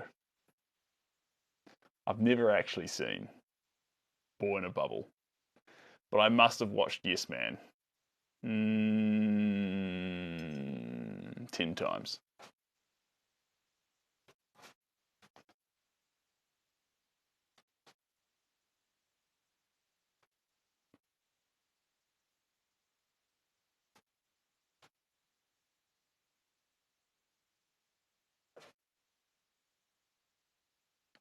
There we go. Right, we're going to retire our parrots, as fun as they have been. Coming up next, let's have a look-see here. Coming up next,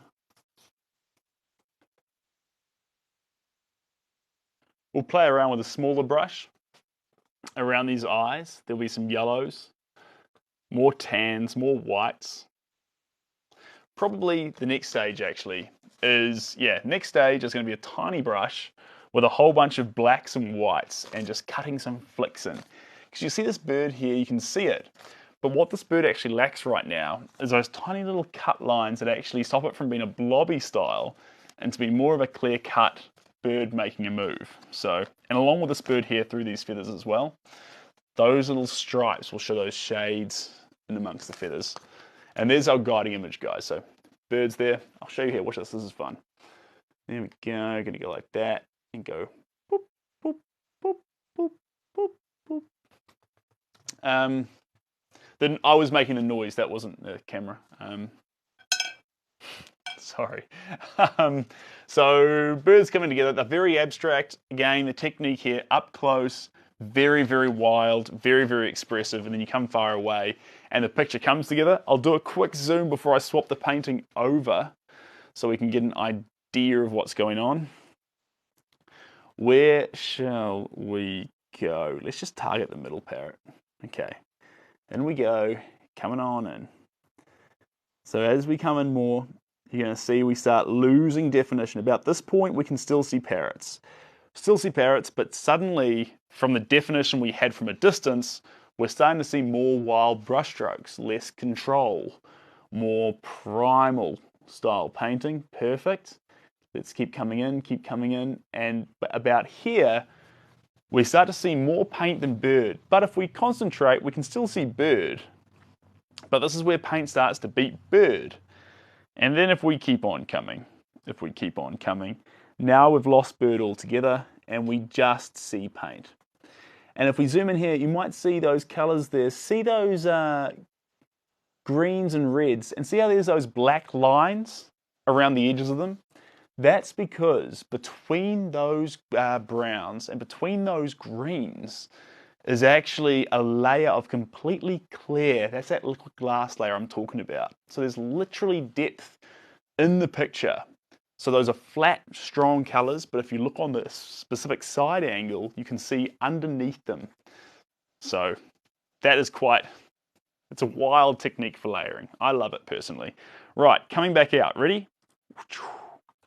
Right there's our spot where we start to still see paint mainly, but start to see some definition.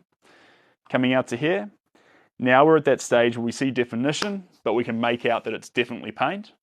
And then we come right back to here, and we see definition, and start to exclude paint more. So there's that transition between definition from a distance. Up close, you don't want to see feathers. We don't want to see claws. We don't want to see wood. We don't want to see... All we want to see is wild paint. I don't want you to be able to go up close like this and examine the parrot's face. When you're this close, we're appreciating a primal, wild, chaotic, expressive, delusional, crazy, expressive, delusional, invocation, what's the word I'm looking for here? Transposing of expression. And that's what we're after. So up close, if you're having a coffee beside it, you shouldn't see a parrot. I don't want you to see a parrot. From a distance though,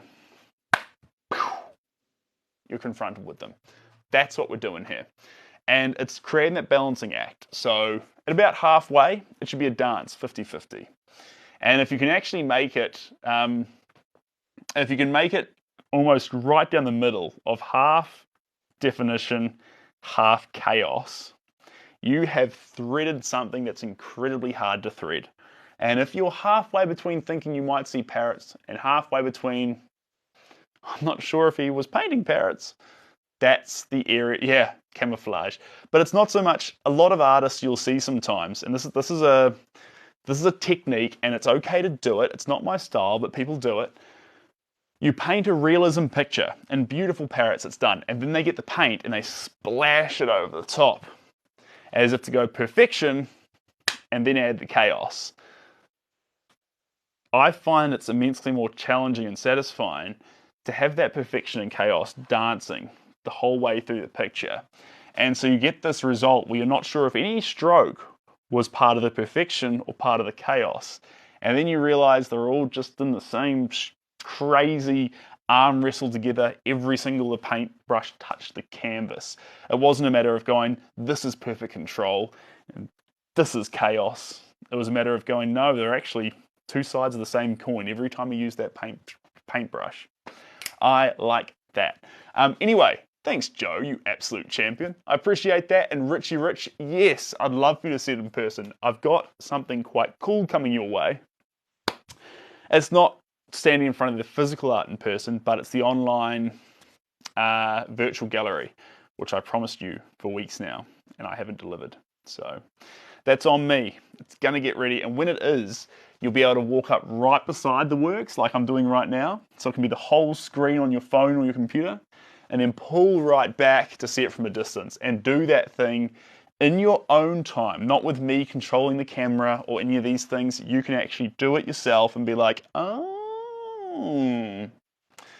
I see what he was talking about. I don't like it. And then you can move on. Or you can be like, I love it. But, you know, you're a human being. You've got your own preferences. You're allowed to not like it. Cheers, Joe. All right, that's enough yarning about parrots. Down they come. All right. up there. And then let's grab this. Voila. Bring this over to here.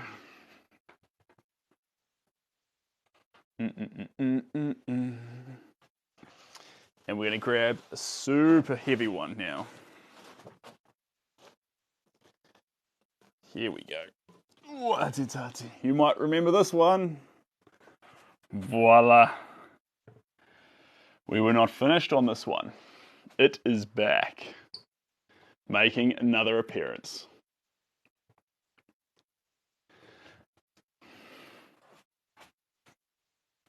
Here's Alanis Morissette who sings that song, I'm Like a Bird. A throwback indeed. So this one here is our ammonite. Couple more stages to go on this one. We're going to add some more paint on it.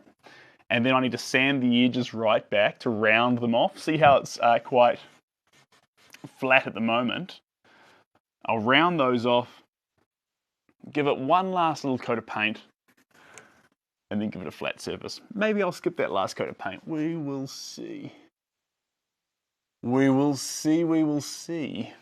But anyway, Nelly Furtado. That's who it was. That's exciting. Okie dokie. Right. We have this one up here. This is my one that I was going to use for Barbie. I think we'll have time to do Barbie, actually, because I'm just going to check here. 3:38. We're doing good on time. So we'll chuck some paint on this one. And then I think we might move on to Barbie. Just going to bring this iPad in here, because I'm going to turn this on. Find our picture. Here we go.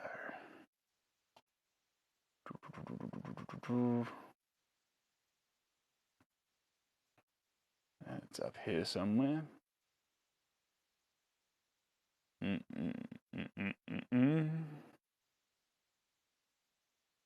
Problem with the syncing when it goes from your iPad to your phone. So all my images get pulled onto this iPad. Makes it harder to find what it is you're looking for. Here we go. There's layer 1, which means I've found it. Cool. So, here it is. Voila. There is our ammonite, looking ominous, and we are putting it on here. Thanks, Peace. I appreciate that. That's fire, bro. Thanks, mate. I appreciate that. And a Barbie piece, yes, Victoria. Indeed. Indeed. If we get time. If we get time. It's a big, wild if. Right. Ammonite? Yeah, like the Pokemon.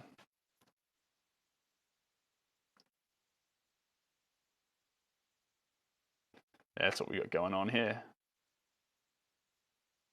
We've got a Pokemon. I suppose it's not technically an ammonite, it's a helix fossil.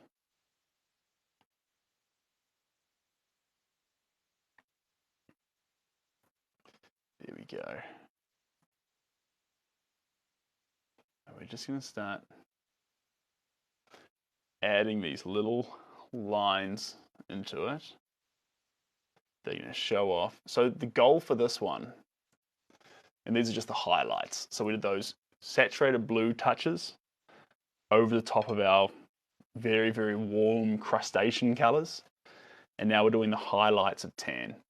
The end goal for this piece, after it's sanded down, rounded off, is I've got a base for it. A base that's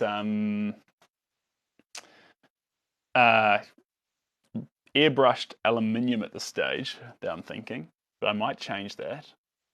I'm going to turn it into a ba-da-beam-ba-ba coffee table. Thanks, Taylor. Woohoo, we're back to the same old questions, Aston. What are my thoughts on AI? I reckon AI has been answered in the exact same way that photography received its reception when that first came out. You see, in history of photography, when we studied that in university, when it first came out, people were like, this will never replace fine art. Ha! We paint. That's how we preserve things. How could a crude camera, can you believe that? A crude camera, and now when we paint good paintings, what we say is, oh my God, it looks like the photograph. And back when the camera first came out, they said this will never replace realism painting. Realism painting will always be, and realism painting is still a thing. It's an incredible thing. But when it's good realism painting, we say it's like a photograph. And that's telling. And in the same way, digital art, AI art, is going to find its home. And it is here to stay. And it is going to be special. And it is going to have a huge impact. Where is it going to have that impact? What is that impact going to be? These are all questions that are yet to be answered. Is it going to be a significant impact? That's a question we think to be a yes, but is still yet to be answered. Would you say he doesn't know what AI is? Why would you say he doesn't know what AI is? I see a helix fossil. Oh, perfect. Wait, is that one? He does not know what it is? Oh, about AI TikTok host. I'm a little bit lost. But the point of the matter is, you need to accept that AI art is here to stay. And it's as real as, if you say AI art isn't photography, isn't art, you may be in the same group of people that said photography will never be an art. No one today is saying that photography is not a completely viable, beautiful, artistic form of expressing yourself. So, I'm not saying, I'm just saying, consider what side of history you want to be on. And it doesn't mean you have to buy AI art. AI art may have its limitations. One of the biggest challenges of AI art right now that it faces, that we all already know about, is that it can't just make art. It doesn't go on its own journeys to express itself. You tell it what to make. And you can tell it to make a spectrum of things or tell it to go on a journey, but AI doesn't get inspiration. So inspiration is still reserved, however useful inspiration is still reserved for human artists at the moment. And then on top of that too, AI art gets things immediately. If it gets things immediately, that's very different from a human. Because we need to go on a journey. We need to have trials, challenges, and tribulations. We dream and we desire deeply to get instantaneous results. That's why we invented AI. But that's not how we work. We go on journeys, we go through challenges, and take something like love, for example. And I like going to love because it's the easiest one to point to in this case. You can't just suddenly have love. We dream about falling in love, and sometimes you do. But real love, deep love, the kind of love that lasts, is the kind of love that doesn't just suddenly appear. It builds and it builds and it builds. And to do that, you need a journey. And so journeys are still something that is exclusively human, but you never know where AI might go. Imagine AI listening mad as hell right now. That's very, very funny. And hey, Cheryl, how you doing? It depends what you mean by personal, emotional, and human touch, because you can get the human, emotional, and personal touch from the human asking for a personal, emotional, human touch. But you're always going to get it straight away. And I don't think love is instant. I think love takes time. And I think that's where we'll always find love for humanity, in the fact that we do go on long, wayward, personal, confusing journeys. And if you want to figure out what's special about your artwork and why you should make it instead of an AI, then ask yourself, are you truly getting lost in the result or in the process? If you want the result more than the process, an AI art's going to do a result better every time. Hey T, how you doing? Welcome back. But if you want a journey as opposed to a result, that's human. That's human every time. And I think that AI art really has come into fruition now because as a society, as a culture, in every way, in the 2023, we're so results driven. We want things, we want them fast, we want them now. What we forgot about was the beauty of a journey. Right. Let's add a bit more through here. Perfect. And up here.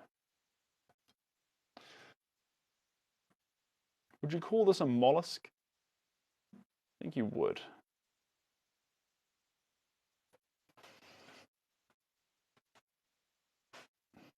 Just put that in the water, actually. There we go.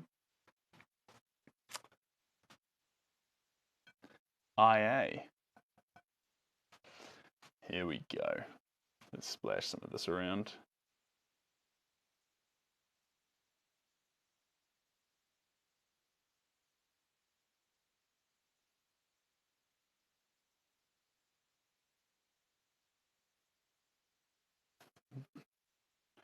Okie dokie.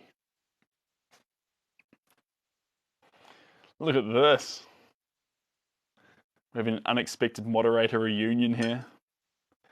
Here we were just hanging out on a random stream, and all of a sudden, AI getting ready to steal all your art and claim it as theirs.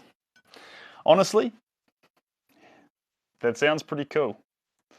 If it can steal art and then spread it in a way where it's going to make people happy, spread joy, spread happiness, then have at it. Go for gold. You know what? If you can make my art and make people as happy as my art makes people, and I can go get a job in a countdown or a gas station and then just paint for myself, do it. But at the end of the day, art's got a fundamental element which is personal and which is connection. And I think we love to actually connect with people in a way that you know that the art that's made is something that brings you into, brings you closer to another human being, that allows you to say, hey, this is not a reality where you're alone. We share this reality. You are consciousness, I'm a consciousness. This is me expressing myself. You can feel that, you can own that, you can put that on your wall. We can share that moment together in whatever form that seems to have taken. And that's a human-to-human thing. Now, hello again, Jessie Lynn. You love this painting. Jessie Lynn, go out and party in Florida. What are you doing back here? Get out of here. I need a charger for my phone because it's about to die. Give me just a moment, guys. Gonna find a charger. I've got one lying around. Here we go. I've just got to plug it all in. That's the challenge. Whoopsie daisies. Whoopsies. There we go. Unplug that one. Plug in that one. Are we going to reach it is the question. It's close, guys. It's close. That one goes into that one. And it is... Woohoo! Do we make it? We do. There we go. That's very fun. Okay. It's like, there's nothing open. It's like 12. Is that 12 at night or 12 in the morning? Let me just spin this charge around, see if I can get this to charge. Ah, you're not going to work for me, eh? What you reckon? All right, 12 at night. Fair enough. Fair enough. I'll stop harassing you then. All right. Your excuses are sound. I will stop bothering you. But I will need to keep dabbling away here. Excuse me, sorry guys. You'll be able to hear me clearly, but I've run out of the shot. I'm plugging in extension cords because for some reason, when I went down to Tauranga and came back, I lost my 2-meter cord. And so now we're trying to recalibrate without it, with all the other bits and pieces that I could use. Here we go.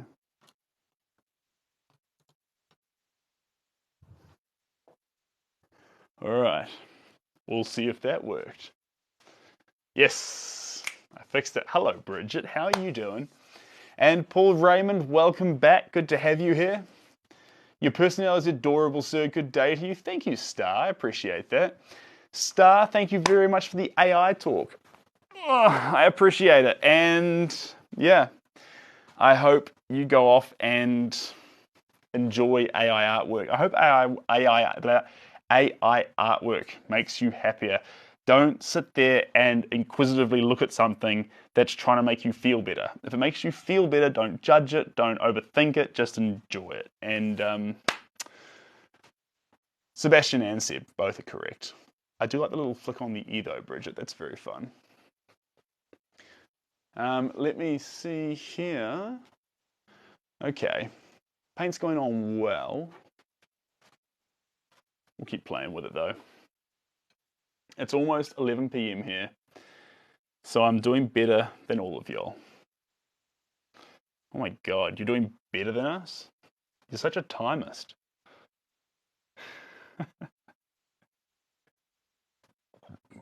Pardon me. You'll have to excuse my little burps every now and again, guys. I'm a human, and this human made a smoothie, which is giving me a bit of reflux. There'll be a whole bunch of people in their 20s going, ugh, that doesn't happen to me. And a whole bunch of people in their 30s and 40s going, yeah, I know that life. And it's okay. Please try and understand. If you don't live that life yet, trust me, you will. Jeepers. I can hardly remember now. I just know that it won't be done like that again. Yeah, Victoria. The struggle is real. Usually for me, though, the good thing is I get reflux or like burn from bread and like processed carbs. So it makes me avoid them a lot of the time. So it's like a forced diet, which is pretty handy, to be honest. So I never get like bread cravings. I'll tolerate bread, but I always regret it after I eat it. Like it's like I feel terrible. So pretty cool about that. A French keyboard. Oh. 100% yeah. Victoria T and Seb living that struggle life. Yeah, I know. It's a real piece of work. Oh dear. What you sound like a voiceover. I sound like a voiceover. Like what, Morgan Freeman when he narrates something happening in a movie? Because if that's the case, I'll keep doing exactly what I'm doing. Because you're welcome. Unless that's meant to be some sort of a some sort of Generation Z insult. In which case, I'm just not cool enough to understand. So on and off since hormone changes from kids. I had a friend who had a child. And when she had her child, what happened? She had some severe allergies, which stopped being allergies. and they reckon it was because her hormones drastically changed. You would be a very good actor. Go on reality TV. That'd be pretty funny. Chuck me on Survivor Treasure Island. Be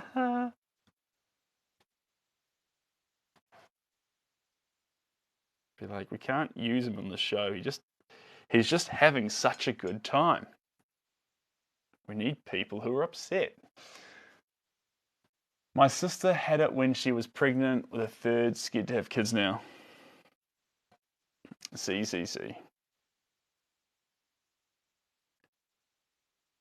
Well, it's exactly, my allergies came back after my youngest. Wow. Came back. Niggly. Yeah.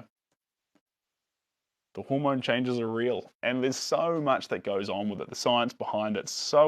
There's just, so, try and watch a YouTube video on it. And even someone trying to explain it simply, you realize how many layers there are to it and how confusing it is. So with that in mind,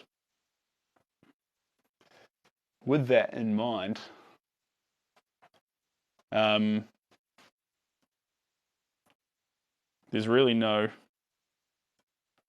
full explanation of it just yet. It's as confusing and multifaceted and layered as trying to understand the gut biome. Here we go.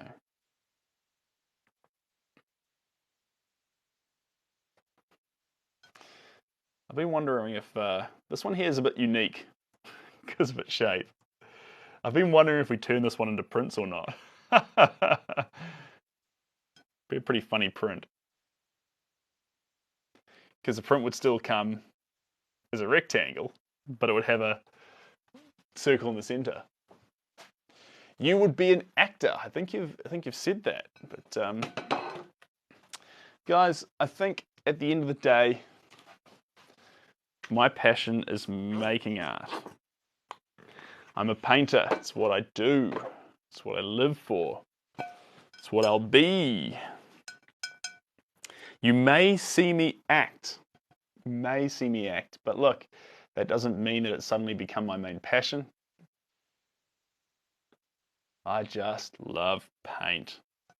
I love sharing it. I love the way I can use it to make people happy. I love the way if you make a painting right and you actually put real feeling behind it, then you can connect with people. It's so cheesy, but you can. Ken's job is beach. Well, Seb's job is paint. Good. I'm not down with the lingo there, but it sounds like it's coming from the right direction, so it's exciting. But acting is also making art. It is. Yep, fair enough. But you sound like an agent trying to make me act instead of paint, and painting's my thing.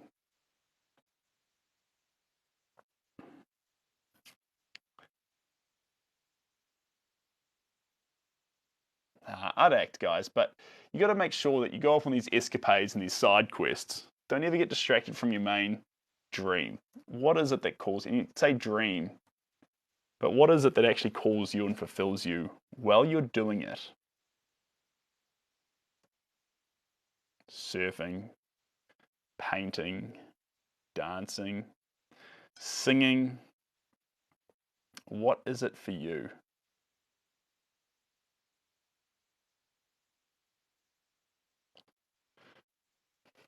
Just an actress. It's a Barbie movie quote. Fair enough.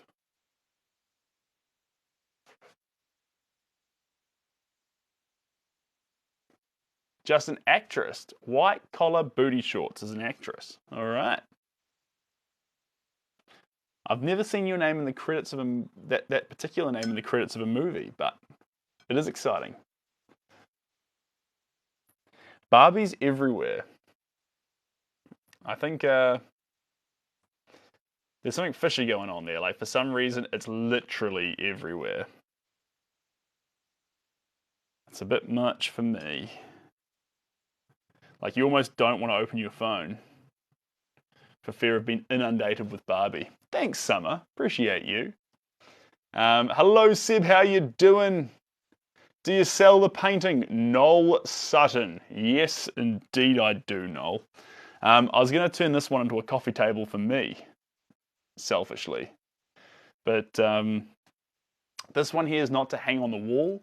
This one here is going to get sanded down and then actually, like around the edges to smooth off, and then have a base put onto it, so it's a coffee table. It's actually, the base of it's acacia wood, which is, yeah, so it's built to be a coffee table. But,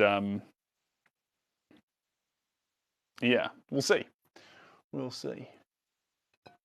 Just going to grab the last little bit of white, I think.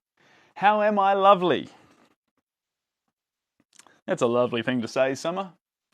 I'm fantastic. I'm here doing what I love, sharing it with 49 people from all over the world.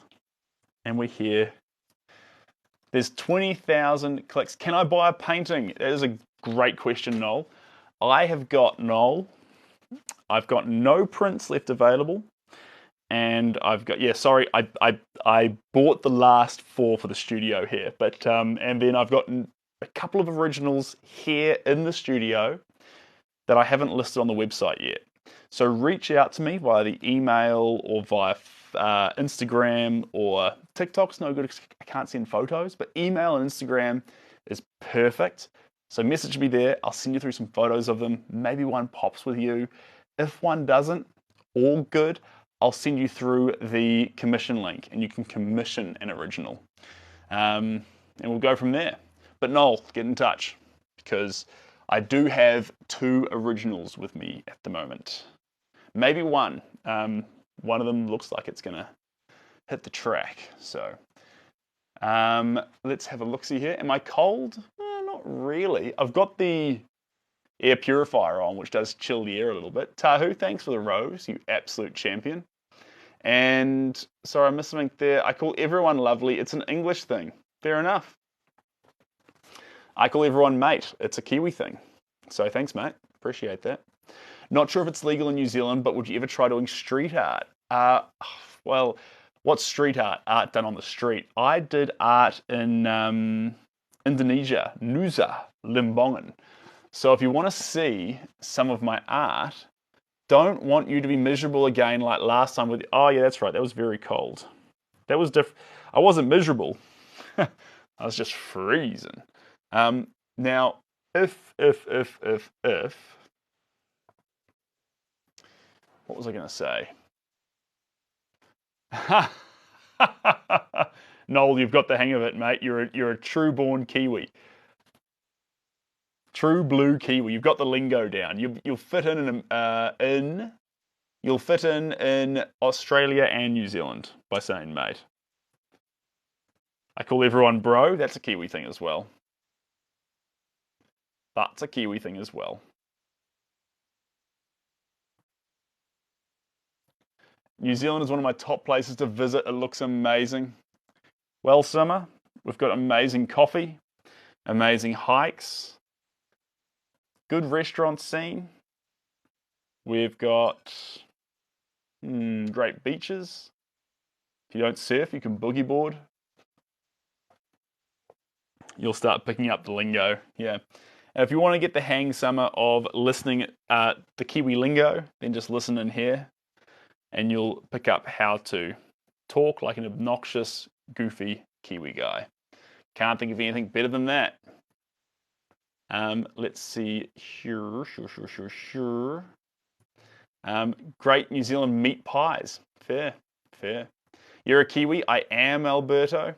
Sorry, I got distracted there. Indonesia. If you go to Indonesia, I did some work on a wall. It wasn't conventional street art, but it was on a concrete wall on the street. So it depends on your definition. I think it counts. And you can go in my Instagram profile and scroll back to see it. But it was a giant picture, a mural. I didn't want to take paint home with me. So I threw it on this wall in Nusa Lembongan. And if you get off the boat in Nusa Lembongan, you can see it. Don't expect something with realism. Just expect something that'll make you smile with a lot of color. That's what I do. I can't wait to crawl if he actually posted the mural. Might be on his IG. Yes, so there's a reel about it. There's a reel about it. Some little kids came and helped me out. It's pretty fun.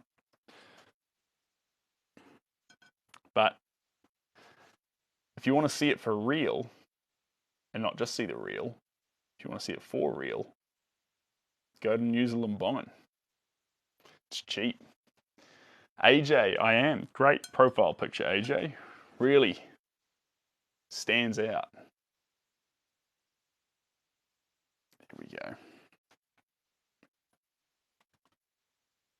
Okay, a little bit there. A little bit around here.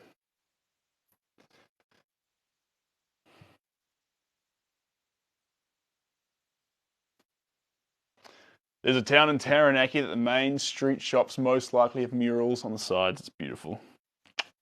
This is true. Maybe one day we'll make a mural here in New Zealand. I don't want to rule out today, but I want to put today in the highly unlikely basket.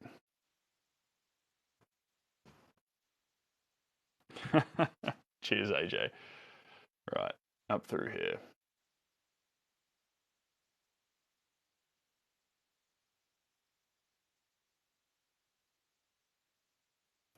There we go.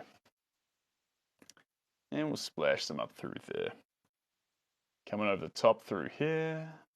Fantastic. Down through here.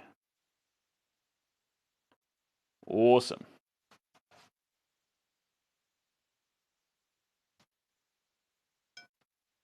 How are we looking? Going to combine that with a bit more grey again. A bit of gold. Glinting gold. Sharon Lee, thanks for the Guardian Wings. Appreciate you. What is that? Ah, this is a mollusk. A helix fossil. A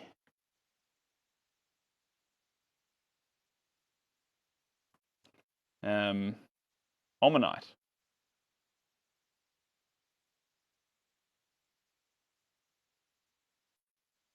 Is that pizza? You know what? That's cooler. It's now pizza, guys. Art's subjective. We can do that. Okay. Put through here.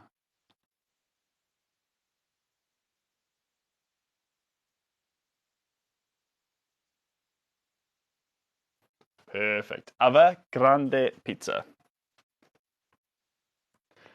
Because it's an ammonite, though, from under the sea, technically it would be a seafood pizza? No? Yeah. And now we're painting a pizza. We can actually do that. But it would look like, it'd be pretty wild.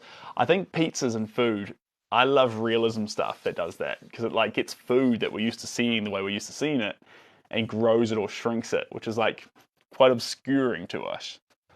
Quite obscuring in quite a fun way. Okay, let's just match here.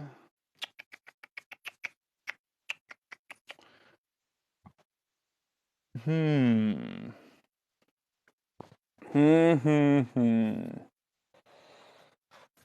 just thinking about, we want one final shade to make it pop.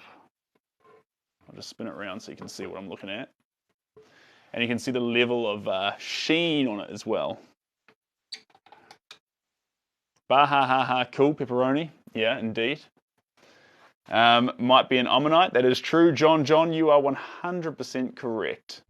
100% correct. So let's just stand back for a moment. Have a little look-see at this piece. I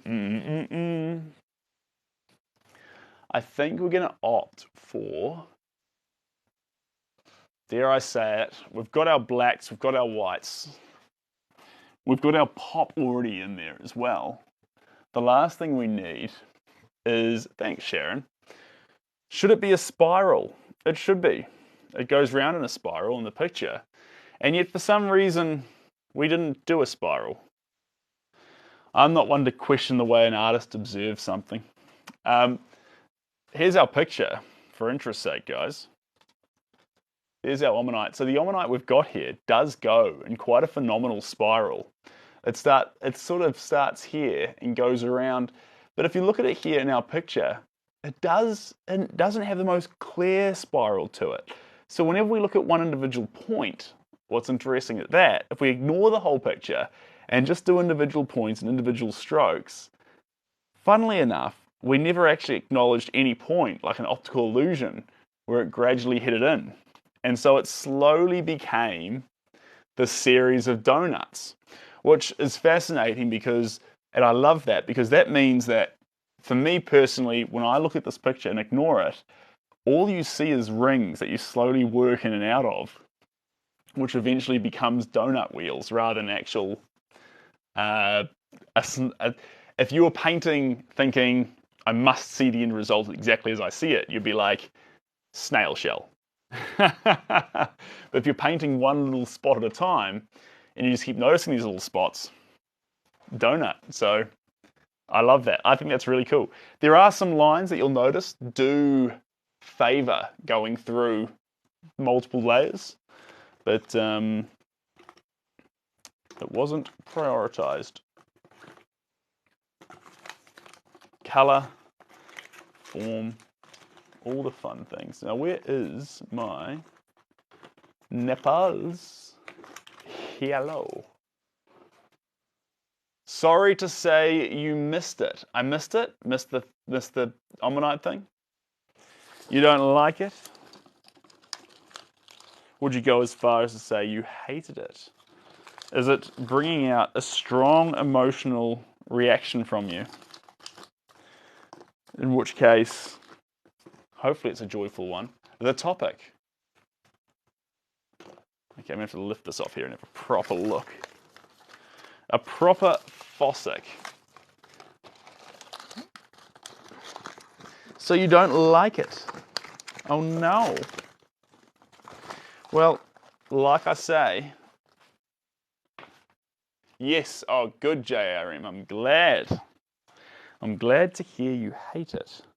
And the reason I'm glad to hear that is because you eliciting that emotional response to a piece of artwork means that there's some artwork out there somewhere that you will love. May not be this piece, but it gives this piece hope because it also means that there's probably someone out there somewhere as well that could love this piece. It's just not you. And that's okay. You don't have to jump on the bandwagon and like Starry, Starry Night just because everyone else seems to. You can make your own decisions. You're your own person. And I'm proud of you, JRM.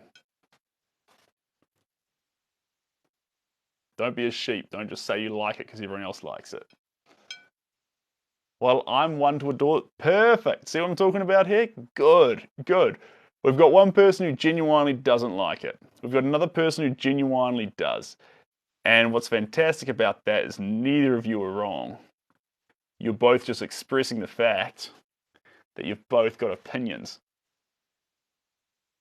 And understanding what you do like and you don't like confidently, knowing that you like something or knowing that you don't like something is really, really good because it's developing your taste and it's allowing you to actually go, right, this is not what I like, which is as compelling as actually saying you do like something. If you know you don't like something, you're one step closer to actually finding things that you do like. But the goal is to always surround yourself with things that you like. And sometimes, I'll be honest, I love going to galleries where I know everything in that gallery I'm not going to like. It's just not my type of art. It's not my kind of style. It's not my kind of artists. Not made the way I want to see it made. But I want to surround myself with it and see it to understand what exactly about it goads me. Don't I like about it? So, in the artworks you don't like and you do like, you've got an equal and opposite opportunity. Well, an equal opportunity in those opposites to understand yourself. The artwork you really want to watch out for, the artwork that should terrify you, absolutely horrify you, is the artwork that you ignore. That will neither bring you closer to what you love or bring you closer to what you dislike to then know what you love. It'll only bring this numb nothingness with it. Avoid artwork that you ignore. And that's why it's so hard to find, because you're busy ignoring it. But you'll put it on the wall because it's nice. And, putting something on the wall because it was nice and you didn't have the courage to make a tasteful decision based on your preferences. It's scary stuff, guys. Because once you do it once, you do it twice. Once is fine. Twice is okay. 3 times, 4 times, 6 times, 8 times. Suddenly your whole house is full of things that are nice. And you never made a decision that was meaningful to you. And then that doesn't just go into your house and what you put on your walls, but it goes into your life. And all of a sudden you're looking at yourself on the deathbed at the age of 80 going, I didn't do a single thing for me because I didn't trust myself to know what I like. So grow up, grow some taste, know what you like, know what you don't like, and pursue it recklessly. Put racing flaps on your happiness. Thank you, Peace. Appreciate that. Sharon, appreciate that. Will you paint the edges of the... Robert, okay. No, Robert, don't just say okay. What I'm trying to tell you here is don't just blindly assume something's good because everyone tells you it's good, or bad because everyone tells you it's bad. Look at it unobjectively, uninhibited by other opinions, and ask yourself authentically, do I like this or do I not like it? And both those things will help you understand yourself better. And that's for you to make. Don't let someone tell you what your choice should be. Not when it comes to taste, not when it comes to what you should feel. Your feelings are your own more than anything else. And sorry, the edges of the canvas black? No. Sometimes, depending on the canvas, we might do it. But don't just paint the edge of the canvas black because you think you should. Paint it black because you have a compelling reason to. For this one, I'm going to sand it. So it'll be half paint, half wood, and then polished. So, but, I've got nothing against painting the canvas black. I prefer to do a whole stretch around the outside or just let the raw paint stay there. So if you've received a commission from me, sometimes I've actually, unless I've gone right around it with the paint, I've actually left the raw paint splattered around the edges doing its own thing. My AGI would totally have you paint it black. Yeah, well, where's a good example here? I haven't really got one at arm's reach, but where you can see the priming coat, you can see the black coat, you can see all the coats and their little brush strokes creeping over the edges. That's healthy. That's okay. That's okay. Now let's creep up in here.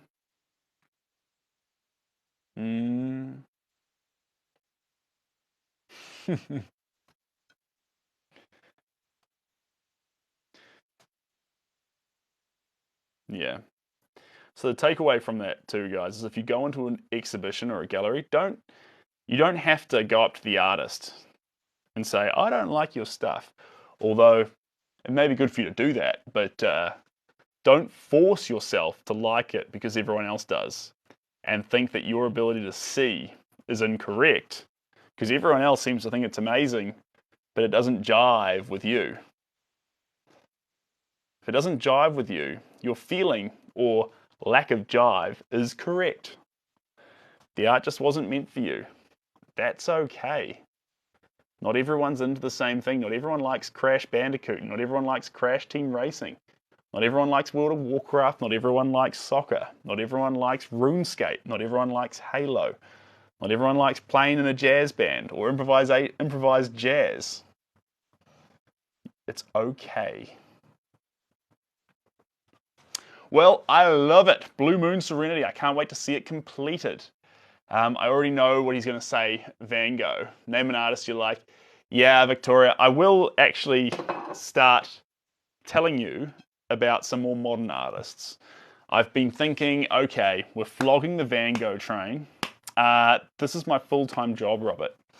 My full-time job plus a full-time job. We do about 80 hours a week. We're just always painting, which is good. I mean, at the end of the day, we're sitting here doing layers on these works. Does it really feel like I'm working as hard as I would if I was laying brick? Yes, mentally challenging, definitely. But in terms of work, this is pretty fun. This is pretty fun. I think I get to hopefully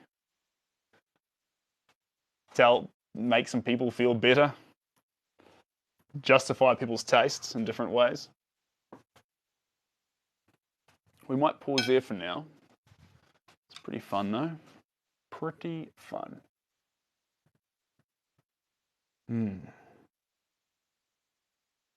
Yeah, we'll hold fire there. It's got a thick layer of paint on it. What I'll show you, because you're seeing it on a 2D surface, guys, and so it's very hard for you to appreciate what's happening in this ammonite. So let me show you. It's very heavy. This is about 25 kgs. But I'm going to bring it up here. There's that wood back. And then if I bring it over here, see that? That's how thick the layer is on top of it. And now when I turn it on the angle here, you're going to see, see how you can see through the layers of texture? It wants to almost have a vibe of a giant peppermint. It wants to get that ammonite style, but then have a giant peppermint feel. And see how you can literally see through the depth of those layers? That layer on top there, our blue, our white, and our tan, and a bit of black, is literally as potent and as far away from those reds and oranges as the thickness that you see there on top of that wood. So there's about a centimetre between those colours. Real depth to it. Those are paint layers. Yeah, you like this one? Yeah, this is fun. This is fun. Yes, John. So that's a liquid glass resin. You'll be like, and now people will tell you things like, you'll hear it a lot. Jen, so glad I could catch you live. I always miss them. Good to have you here. Jamie, thank you. People will tell you, I'll just take this one down, that you should never use resin. Ever. If you want to paint real art, you won't use resin. Because the old masters didn't use resin, and resin goes yellow over time. So if the work doesn't last for 500 years, then how could it ever be the work of a true master? Blah, blah, blah, blah, blah, blah, blah. Correct to a degree. Resin does yellow because of the sun. It gets in there and it breaks it down over the course of time. But you can stop this. How do you stop this? Well, you paint the painting or spray it with a UV protective coat. So if I'm using those thicker resins, the ones that do yellow in the sun over time, I don't want the work to deteriorate after 500 years. If someone loves that table, I want that table to last indefinitely. So what do? I get the same UV protective coat that we spray on cars to protect them from the sun, as I spray on that. I basically spray that stuff onto that surface. And so what you'll get there is you'll literally have a painting which is coated in the same way that Teslas and Toyotas and these cars are coated. Cars' coats don't fade all that fast. They do fade, but they're in the sun every single day. And the paintings, they won't fade. They're inside, so they'll last for a long time. Yes, resin's great, but guys, be very, very careful. The stuff, a lot of people will say things like it's non-toxic. It's pretty toxic. You'll go a little bit loopy if you're with it all the time. If you don't use the proper equipment and things like that. So even with just the regular paint things, PVA, substitutes, primers, all this sort of stuff, it's dangerous stuff. If you don't understand it, try to avoid it. But, pardon me, but the best way around it that I've found is you're going to bring in a lot of these different sort of mediums to your studio. I have an air purifier in the room, which is just constantly whirring. Now, it's not going to always get rid of all the volatile things, but when it senses too many, it'll beep and say, there's something in this room that I'm trying to get rid of, but it's in here. So rather than sitting in a room gassing yourself out for hours, the air purifier will warn you and say, start to move out of the room now. Good ventilation. CCC. Can you share the role of a curator? To curate. No, they, in what capacity? You mean like a museum curator? Because a museum curator, their role is literally to curate. But typically, it can be a little more advanced too. You can be involved with local initiatives, with art awareness. Museum curators could even be doing social media for smaller museums. They could be doing little classes to build interests for things. They could be helping set up exhibits. They could be doing... Basically, a museum curator could borderline have almost any and all roles of the operations manager in different circumstances. So, is that the question though? Do you have a favourite painting? No, I don't. I like Treasure State. Got a soft spot for it. I like, what else do I like? I like Mahalo, because it's vitalizing. I like New York. It's got a soft spot for New York. I like the ballet dancer, because it's got this, there's something that you can't, it has a spontaneity to it. And the fact that the project wasn't planned, it was just dropped on us and we made something of it. And that spontaneity is caught in that picture. I like Alexander the Great. It's sensitive and sensual. I like the wedding dress photo. It's cheeky and quirky. I like the parrots. Parrots are colourful, they're fun. I like the ammonite. I like the farmer. This is all good stuff. Favorite is the elephant. Yeah. I like the elephant too. The elephant's fun. Zambezi River. Another good one. But we can also, I think we've all been here at certain points on paintings where we've enjoyed certain patches of them. Even if we didn't like the end result, it just felt really cool when certain colours landed. That's okay. I'm just going to wind you up here a little bit. There we go. Perfect. Get that out of your way. Right. We are moving on to something a little bit special, a little bit different. Did Frank get the parrot? I didn't see the end. Frank does not currently have the parrot. He has sent some messages in the comments. I haven't seen his message in my DMs yet. So if you're here, Frank, you need to DM me. And I can make some plans about getting you the parrot. I just want to know how extensive the role is. A curator is going to have a different role depending on who they're curating for. It's going to be drastically different. So it's sort of hard to say, a curator is this. Chances are, if you're a curator who says, who tries to nut out your role exactly and control it, art's not like that. Not even for the people curating it. There's so many variables, so you need to be prepared for anything. Which sounds funny because you're working with art made by dead artists, but a lot of the time. But there's always going to be wild cards. And you get to be up close with that art, which is quite satisfying. So, fun job. What are you painting tonight? Okay, so this is quite an exciting one. We're going to do one more piece before I dash, and it's going to be a little bit different from what we've done in the past. Topical, that's what I want to say. Just trying to get this nice and straight here. Here we go. Thanks, Jacob. Appreciate you. All right. Let's get this up nice and straight. You gonna come up straight for me, or are you gonna keep playing with me? There we go. Gotcha. I haven't caught the start of a piece in so long. Yeah. This is a silly one. This is a silly one, guys. I've got a bunch of work which is drying now. And I just want to do something for a little bit of fun. And bring this one around here. How long do we have? We have 4:30. Should a couple of hours to spend on it. That's good. That's fun. Thanks, Amex. Appreciate you. So this piece here, who knows that Barbie is in the cinema at the moment? Everyone.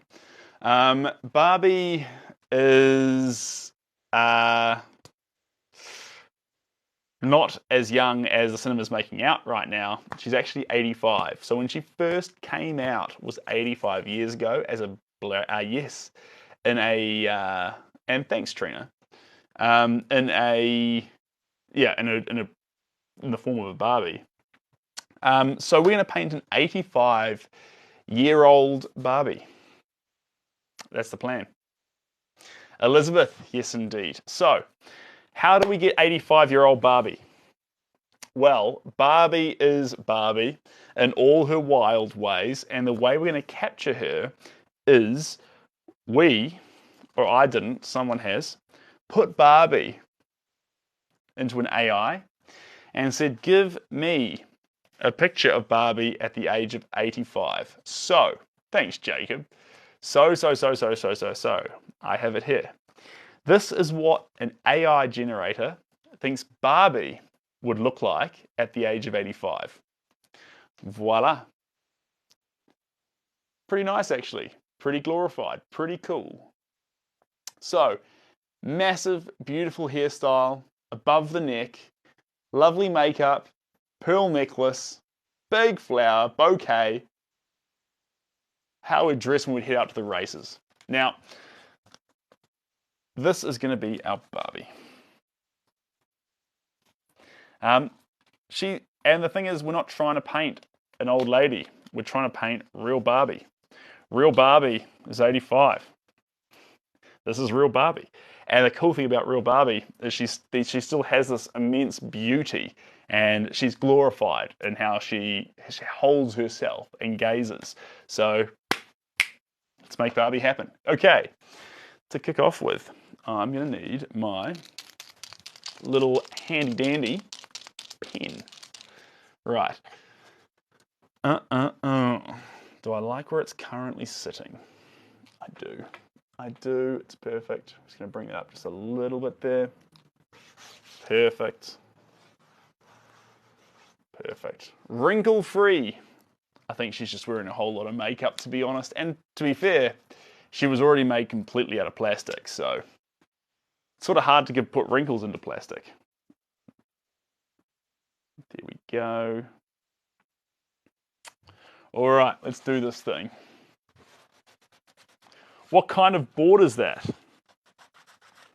Come on, no one's bored here. This is exciting. It's masonite. So this is a masonite board. And the masonite board is coated with primer, which has given it tooth. Normally I don't like tooth, but in this case, a lot of tooth. Right. So, Barbie. Let's do this. Botox? Possibly. Botox board. Sorry, not a Botox board, a masonite board. And we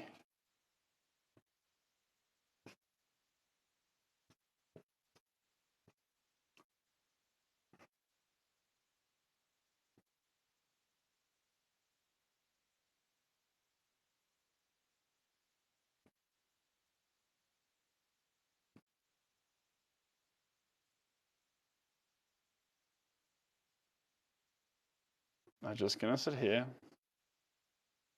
and capture some of her fundamental features, some of the biggest shadows. Clever to go with a current trend and appeal to women with cash to buy your painting. Haha, mature baby. Barbie. Possibly. But I don't think we're going to sell this one. This is more just for fun, guys. It's topical, and honestly, if you wanted to talk about why I would do it a mature Barbie, I paint seniors and age far, far better than I paint youth. If you've noticed one thing that we've never done here on this channel, I do it occasionally, but I just don't like how it turns out as babies, because babies suit cameras really, really well. Hello, Sash, how you doing? It'll be good and popular. Yeah, but it's a passion project, so we're just doing it on the side. This is not the big ones. This is just for fun. But it's a good idea, to be honest. But honestly, before we start thinking about if it'll sell or not, we really have to just enjoy making it. If you start thinking about, oh, it's going to hit this market, it's going to do this, it's going to have this effect, you're already strangling the product and stopping it from being something unique and original, because you're trying to say, we're going to make it exactly like this with a blueprint. Control, make this. Let creativity run its course. Let it be wild. Let it be free. Let it be silly in all the ways it wants to be. Did you take your girl to the Barbie movie yet? Elizabeth, no, I haven't. I have not. But I hope to. I hope to.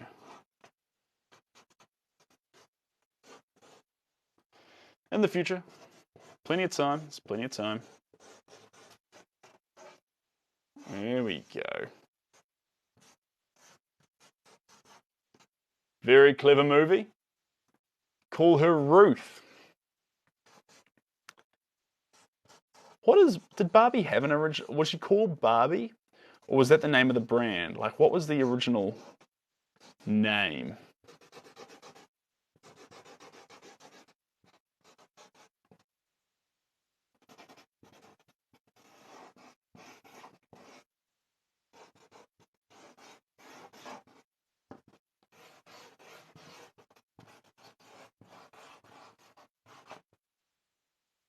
And then a little bit up here.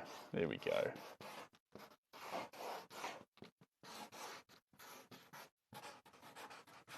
Perfect. There's our marks. Barbara something. Really? Okay. All right. And hello, Veronica. Ruth created Barbie. The maker was Ruth. I like that. Barbara was Ruth's daughter. So we call this Barbara though, right? Because this is Barbie at 85. I'm open to ideas though, but I think this is a Barbara. I think this is Barbara. Right. First color off the ranks. First thing we do is we swap out to our fresh paint palettes. There we go. This brush is no more. We're through 2 brushes. My mum was Barbara. All right. Perfect. Barbara. Barbara it is. And guys, please realize this may go awfully. There's no guarantee that a painting comes out of it.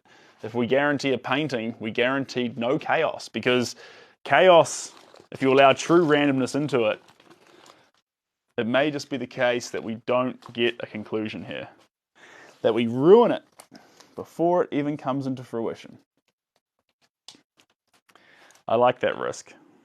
Let's run that risk and see if we can get something special. Hello, Mason. Welcome back. Just don't call her Heather. So what's wrong with Heather? Let's get some blacks in here. Here we go. All I ask is this picture be full of bright pinks, she says as Seb gets the blacks and immediately starts applying them all over the show. Victoria's like, I can't believe this guy. Let's paint Barbie, he says. And he starts with black. How dare he? I think Heather has a mean girls connotation. Think so? I've got a follower called Heather. She's absolutely lovely.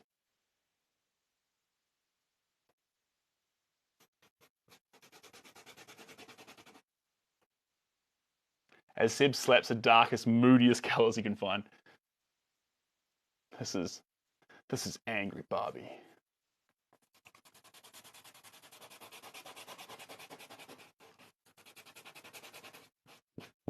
And he applies it with moody strokes as well. Angry, moody strokes. Here we go. Like from the movie Hitters, it's old school for Mean Girls movie, goth painting. Well, it is right now, I suppose, but we're not stopping right now.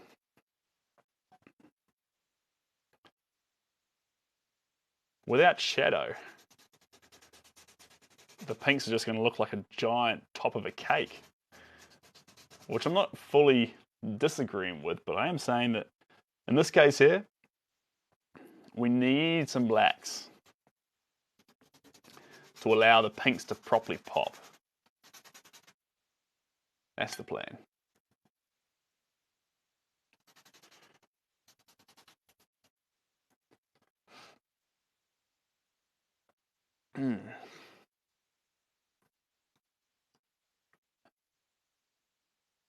This is reminding me a little bit of the Veronicas at the moment.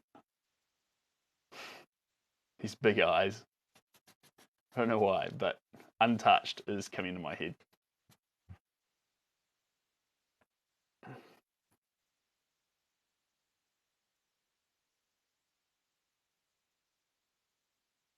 Here we go. It's so Tim Burton. Oh, well. That sounds lovely.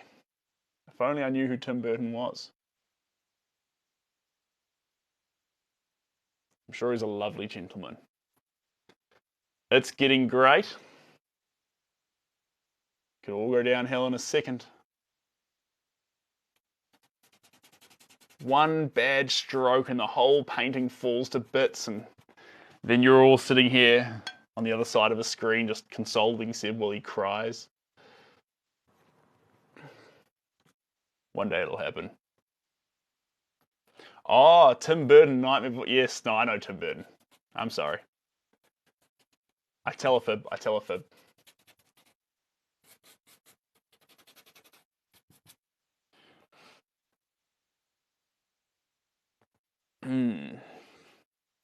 A little Cruella de Vil. I think we're going to find this painting to have an immensely kind element to it. I'm excited for that. We're glorifying here. Of the Gibson girl. Maybe. Who is the Gibson girl?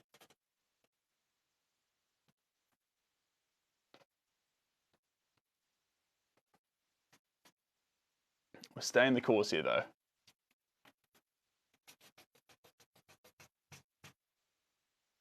Here we go.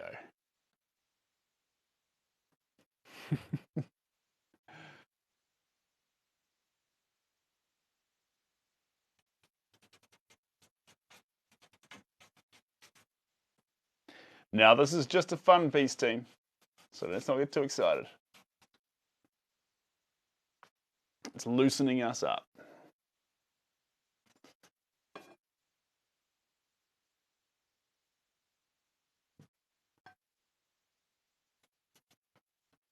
Masonite. Board. Here we go. Can't remember the exact era she showed up, with a lot of illustrations from the 21st century. All right. Good for her. Here we go.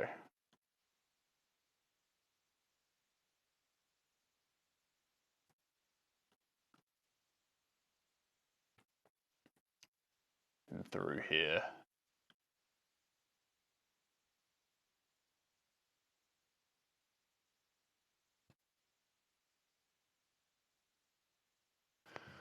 Perfect.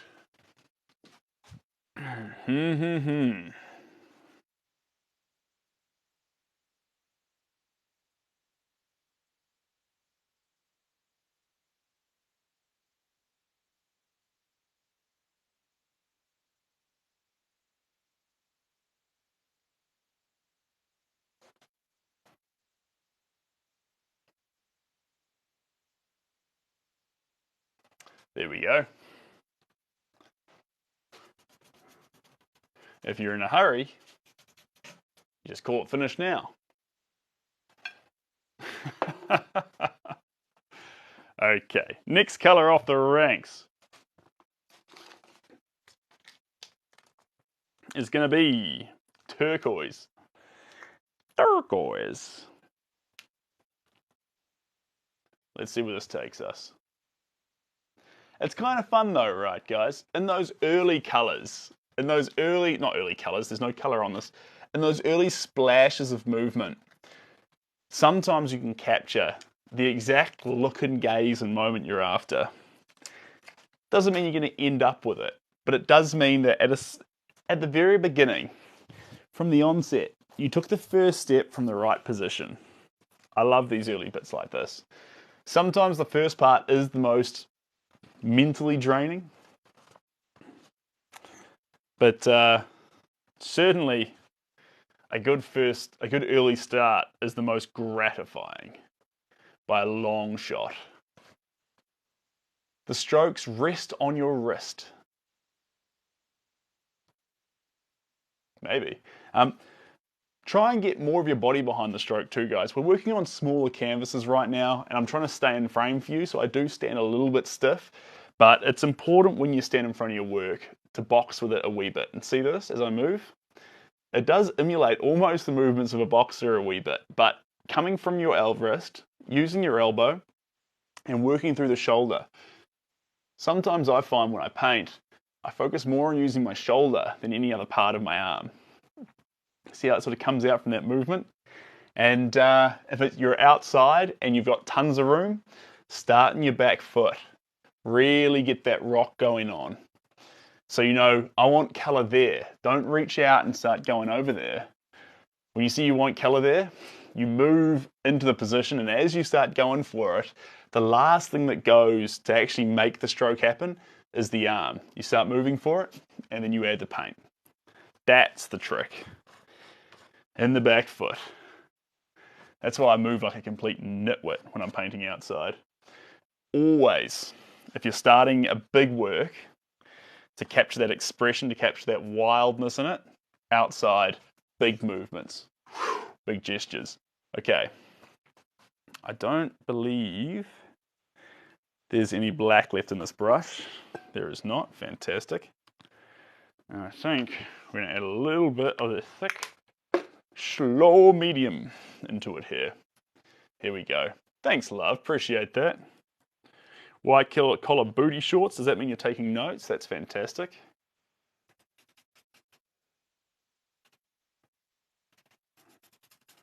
Right. Layer number 2. Oh. Let me just leap on this for a second.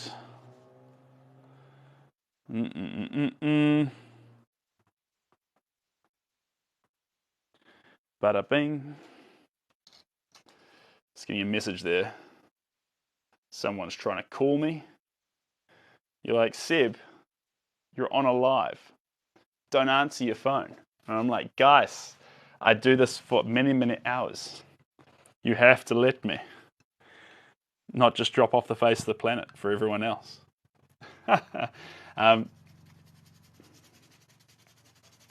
Fun fact, if the chat ever got too busy as well, I've got the iPad here, and so we could technically keep the Discord chat going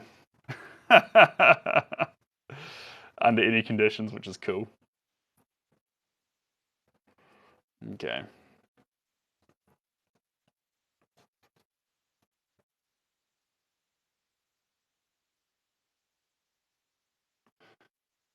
Okay, Barbie, you like my hair color? It's a lie. Apparently it shows up as red on the screen. It's not red, trick of the lights. I'm just a regular brown-haired boy. But don't get me wrong, I love my hair color, but it's not what it seems like. You've been fooled. Or you could double stream on YouTube again, lol. I suppose I could. That's fair. I think the issue was, though, someone was saying that it was lower quality on YouTube. Was that correct?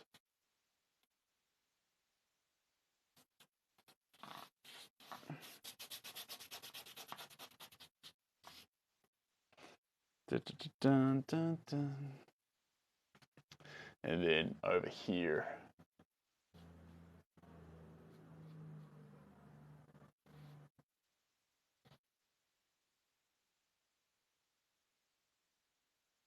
There we go.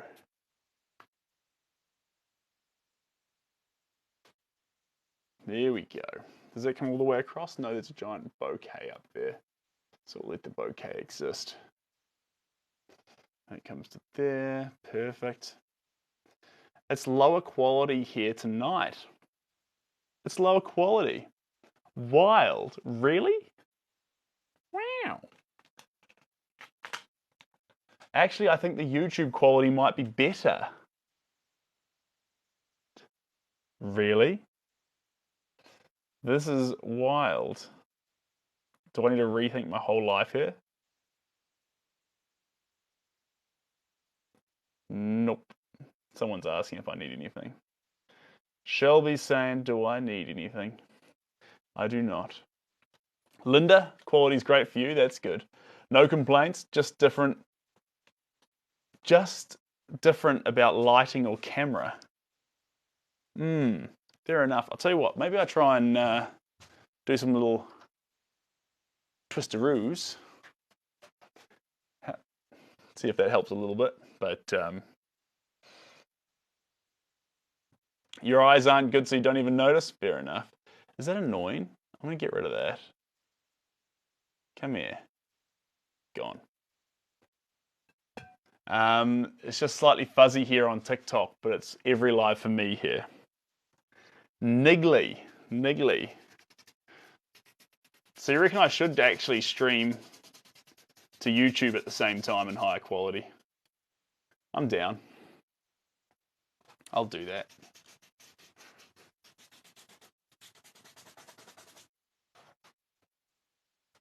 What is your eyesight? 2020. 2020, baby. You're like, what's your eyesight? Because your painting is very lopsided. Can you explain that to me?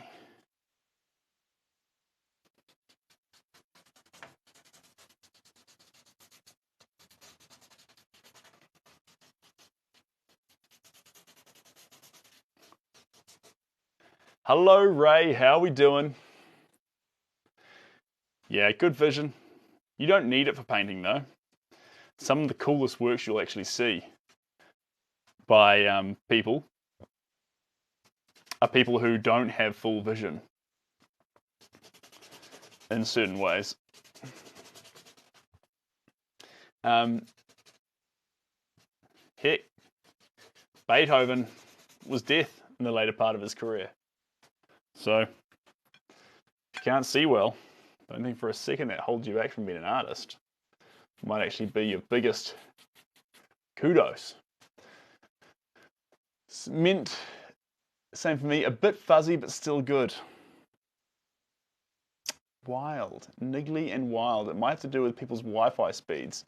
I have very fast Wi-Fi and quality is excellent. Okay. So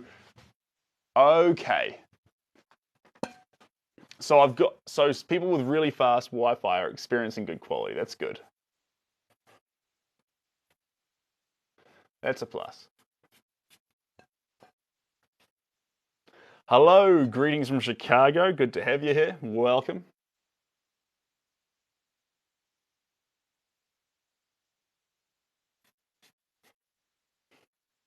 You're excellent from here from Arizona. Welcome from Arizona.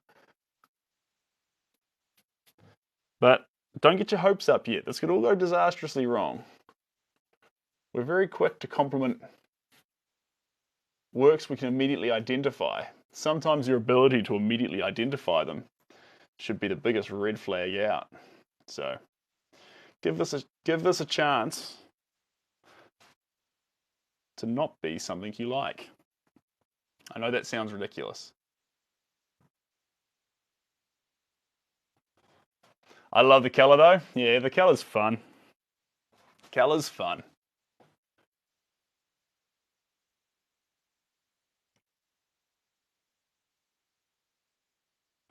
There we go.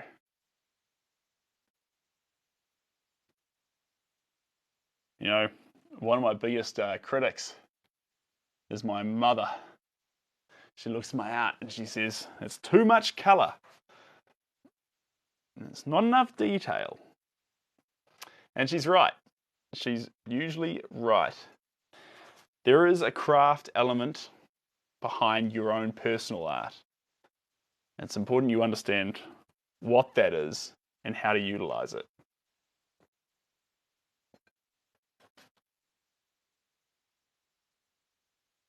Sorry, got a little something in my eye there. I cannot imagine being an artist then losing your eyesight earlier in life. Can happen. Happened to Picasso. That's why his paintings got crazy later in life. Love that colour though. Absolutely stunning. Oh, thanks, guys. Is my mum also an artist? No, she's not. She has an incredibly analytical brain. And you'd be like, well, why would you listen to her then? You have to listen to artists. If you just listen to artists, that's a recipe for disaster. Sometimes the people who will further your art are mathematicians, lawyers, doctors, and people who see the world in a very, very different way from the way you see it. I don't usually use my art to help out other artists as such, although I do sometimes, but not as much as I use it to help out other people who forgot that actually aspects of their life reflected art more than they knew.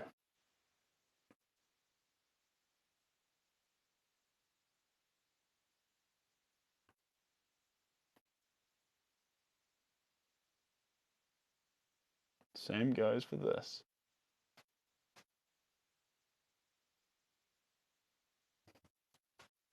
Okay.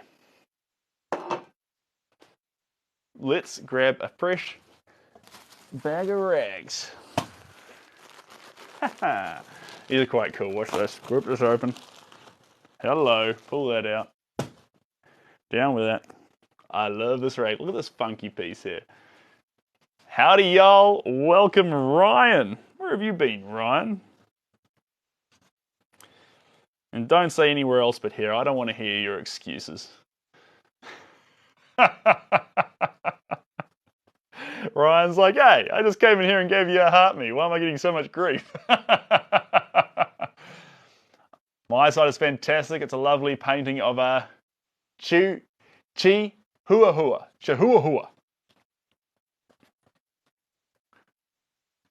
Has your work made you super rich? Adore. You know, adore. It could do.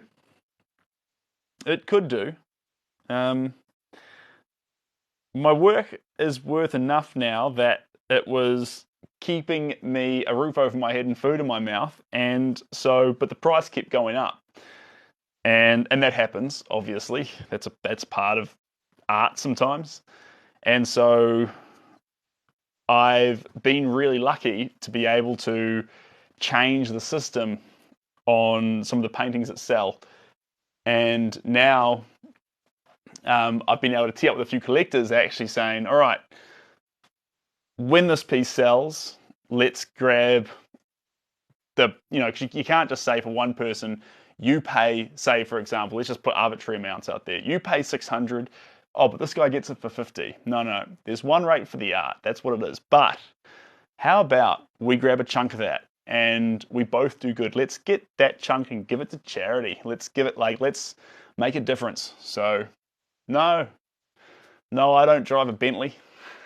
No, I don't. I live here in Auckland. I've got the coolest house. It's by the beach here. I'm so lucky to be here.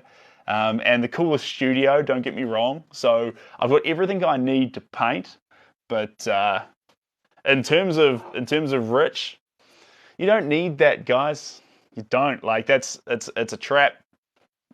Everything excess you've got, please deal out to someone who needs it more. And in this case here, like it's just an absolute privilege to be able to. You know how much of a privilege it is to be able to paint? Do you know how rare it is? Like when I was in school, I didn't realize that. I knew that I wanted to be an artist. I didn't realize it would be possible, that it could be something that I could do.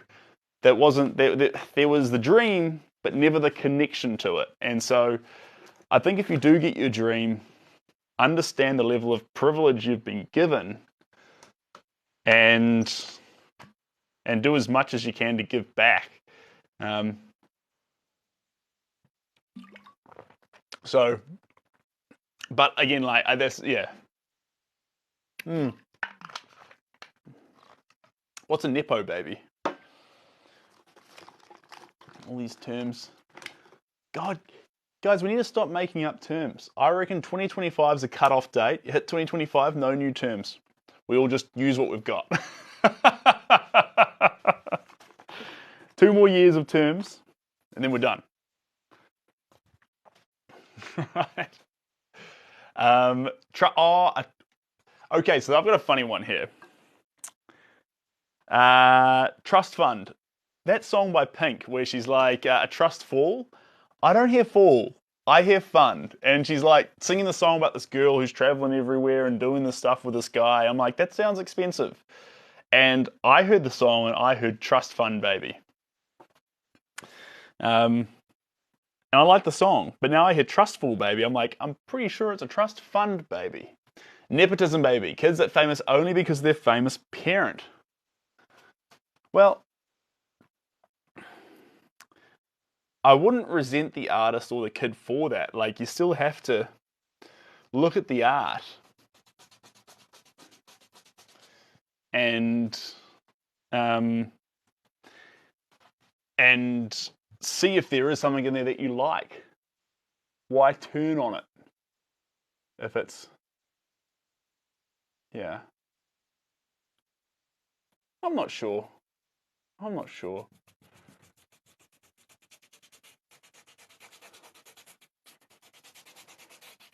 I was kind of lucky though when I got started. Is vapid. I thought the same thing, lol. I was kind of lucky because I worked after university. I worked in a job for a while, long while, working as a, it was corporate, but it was for restaurants. That's where the plate comes from. And I'm really frugal. I don't spend a lot of money. I just keep saving and saving and saving. And so what ended up happening is I just ended up with a big amount of savings from money I just never spent and built up from working, that when I said, right, it actually was because I had more commissions than I had time to do because I was working and then trying to paint. And I'm like, I've only got this many hours to paint with. And then I was like, right, let's take a leap of faith, a trustful,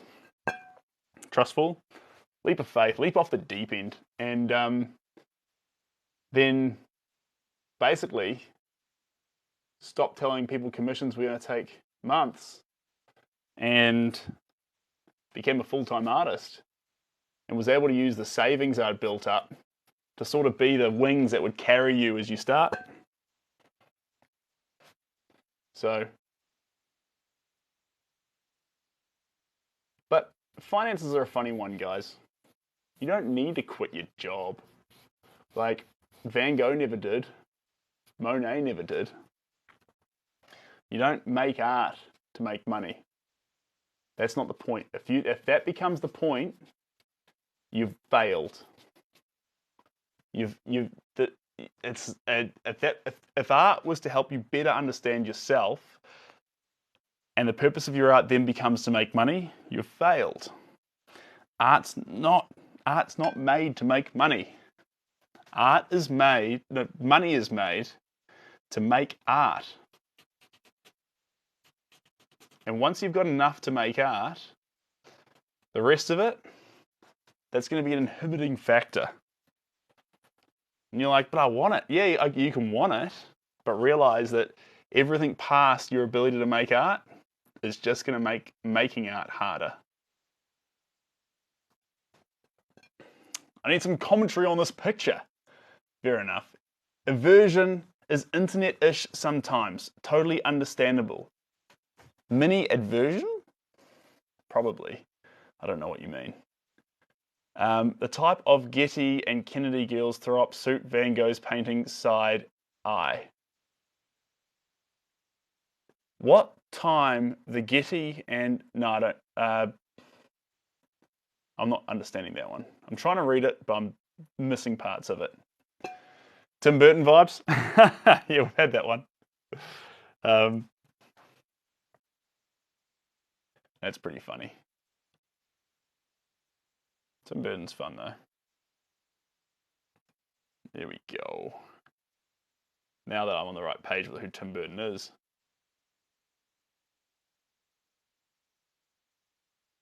There we go.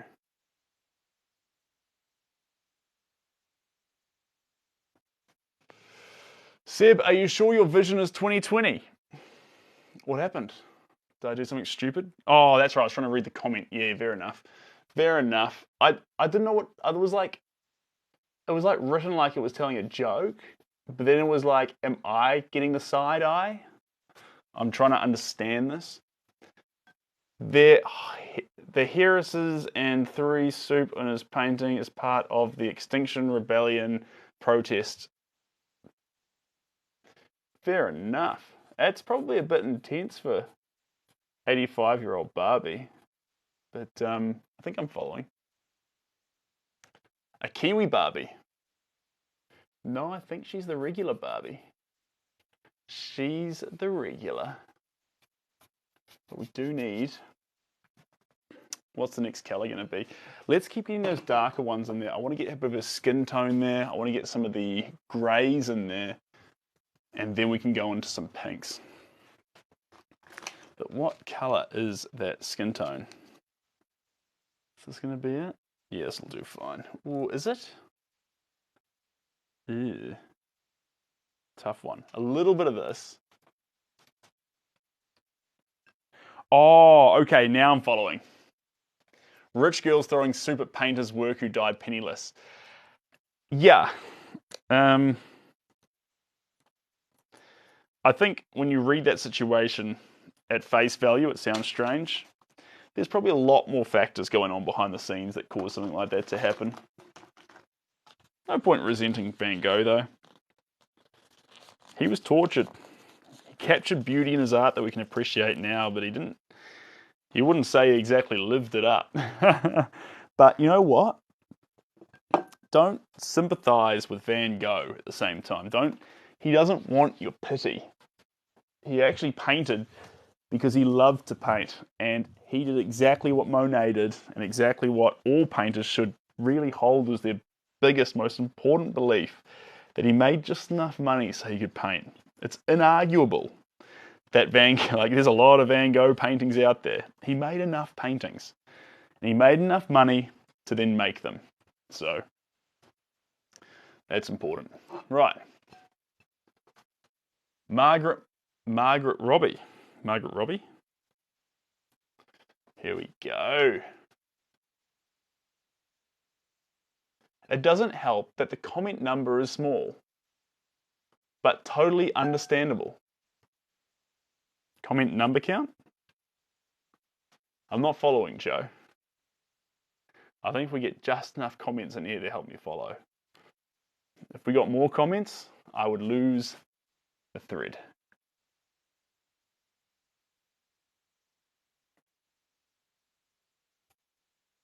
Struggle to follow. Ah, the actor who plays Barbie. Gotcha. Yeah, it's a good way to be. It's a good way to be. As they should be. I'm biased though. Here we go.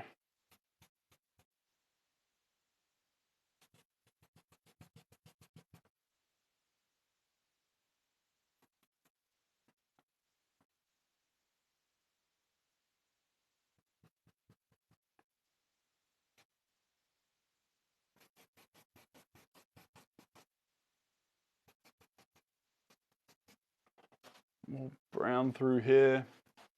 DJ San, you were on the cusp of losing your subscription benefits. It's been an absolute pleasure having you though, DJ. And if you decide that you just want to chill, that's all good. But I would love to have you for a round too.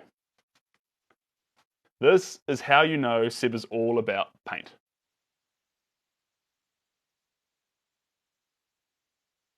Well, lead with intention, guys. Lead with intention. Yeah, a little bit more of this. Damn, got a phone call and I had to chill. Had to phone call the one time I got to chill and watch the live.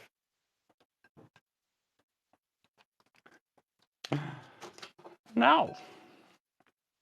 Right, here we go. A little bit in there.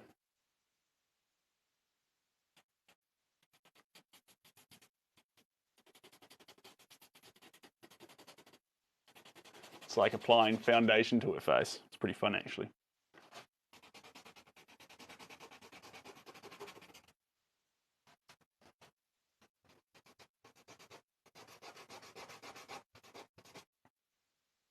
How many hours do you paint per day? It's a good question. Like, maybe try and get in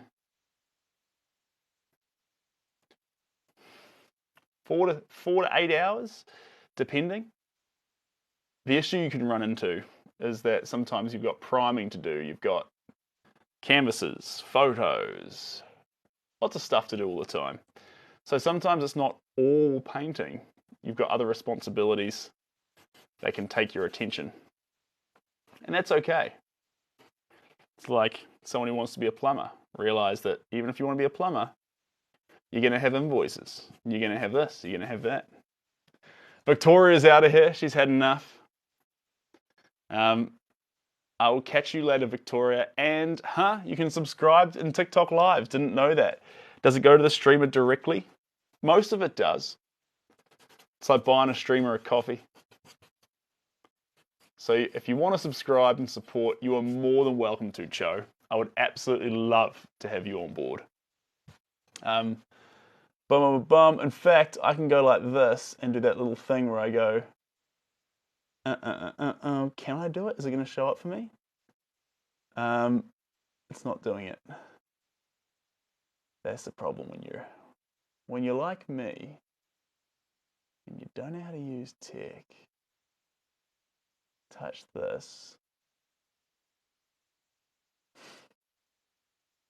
Oh, it's up here. There we go. This one. Bang. Perfect. So we're after 40 subscribers at the moment. We're at 34. And so if you're enjoying yourself in this little chat room we're hanging out in, I'd absolutely love to have you as a subscriber. As a subscriber, I'll let you know when lives are about to start. You'll get some little discount codes, but really, they won't really do all that much. Jules, you absolute champion. Good to have you on board, Jules. And you'll get access to a Discord for a bunch of behind-the-scenes yarning. Sometimes the behind-the-scenes stuff isn't even as much me giving you the behind-the-scenes stuff as me just actually showing you stuff and asking for feedback, whether it be like with YouTube banners or like little bits and pieces. But if you want to be a more integrated part of what we do here, subscribing via TikTok's the way to do it.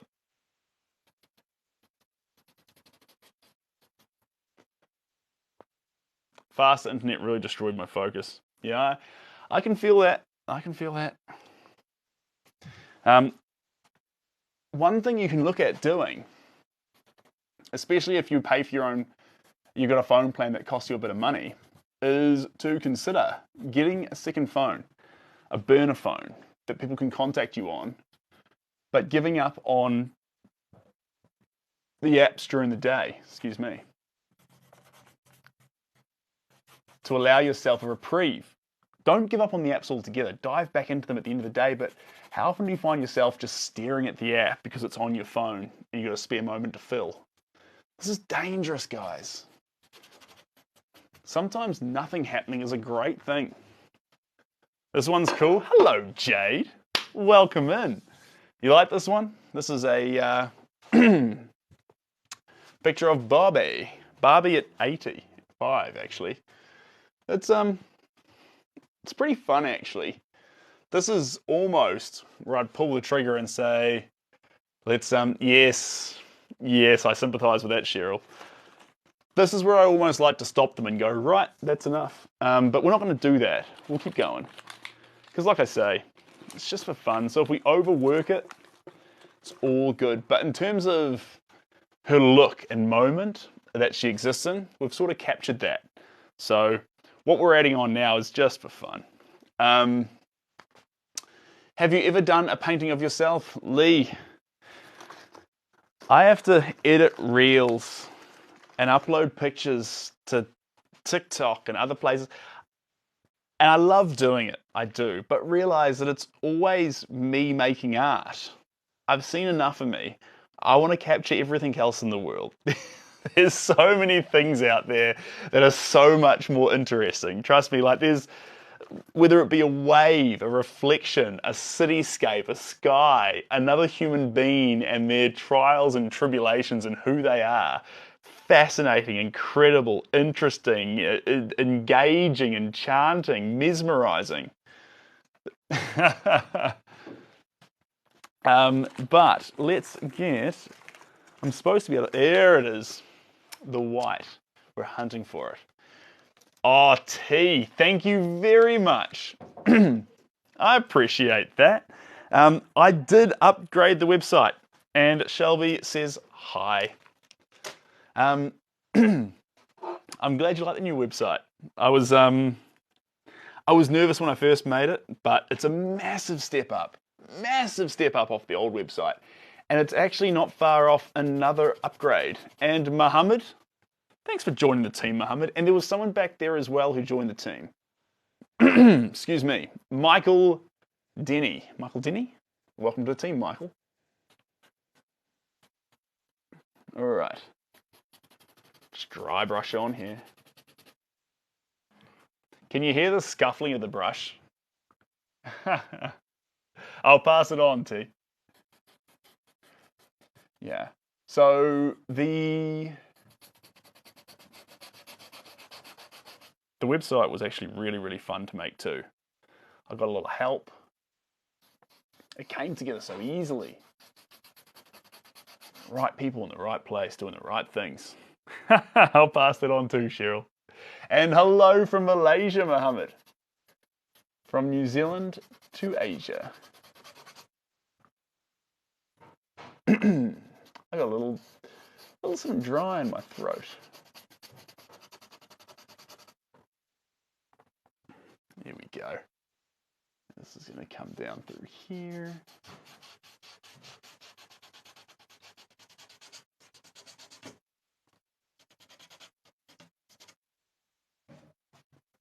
All right.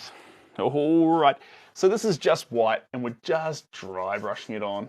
Can you hear that scuffing noise or is that just for me to hear? I hope you guys can hear that scuffing noise because it's kind of part of the fun. Okay, this is going to come. Oh, that's too. Oh, yuck. That's too white. That's not the color I want. I need a bit of tan through it. Bit of tan. Is this too yellow? That's way too yellow. Ooh. Yuck.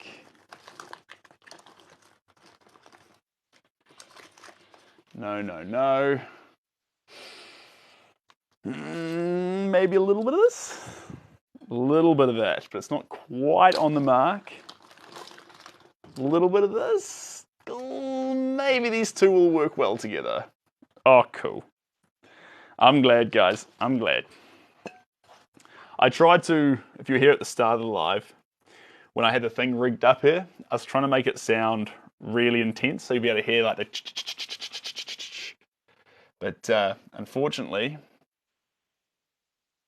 the way it turned out was I could not thread the needle.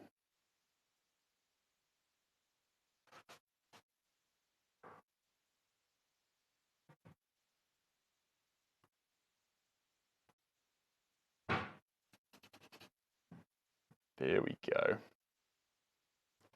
Up through here, grab a bit more of that. And come over the top here. That sounds lovely. Let me sneak around here. Sorry, Jeb, I'm going to see you comment in just a second. I'm just going to... It's like, it is exactly like applying makeup, because you get your foundation, and you stir it up. I have faith. You have faith that this picture will come together? Or faith that Seb will destroy it before it's done?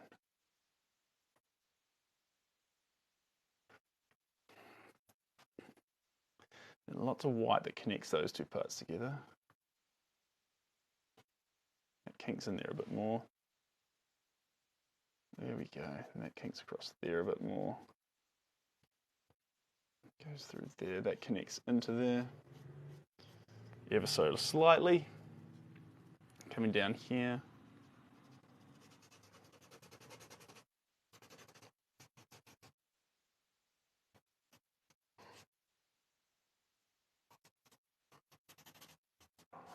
There we go. Let's grab a bit more of this. A bit more of that. Intensify the colours a wee bit. Get off some of that.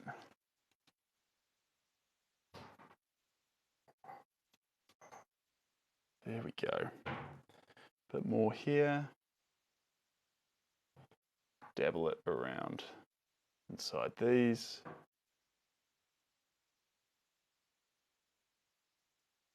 There we are.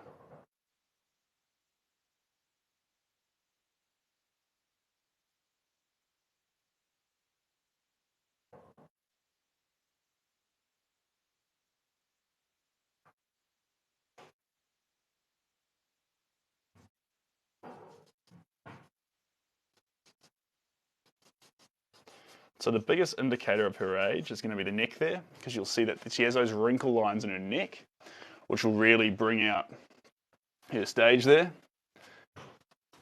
And the colour concoction will work. Yeah, fair enough.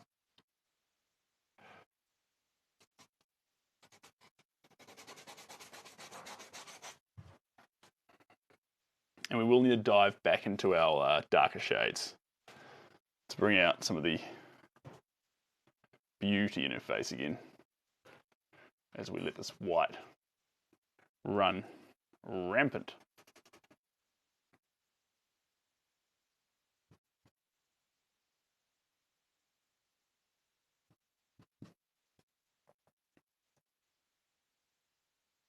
There we go. And thanks, Shazwan. Appreciate that.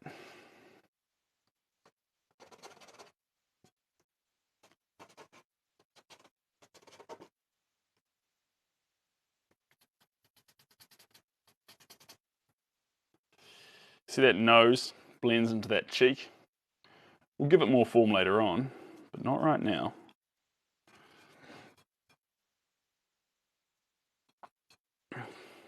Get a lot of this off the brush.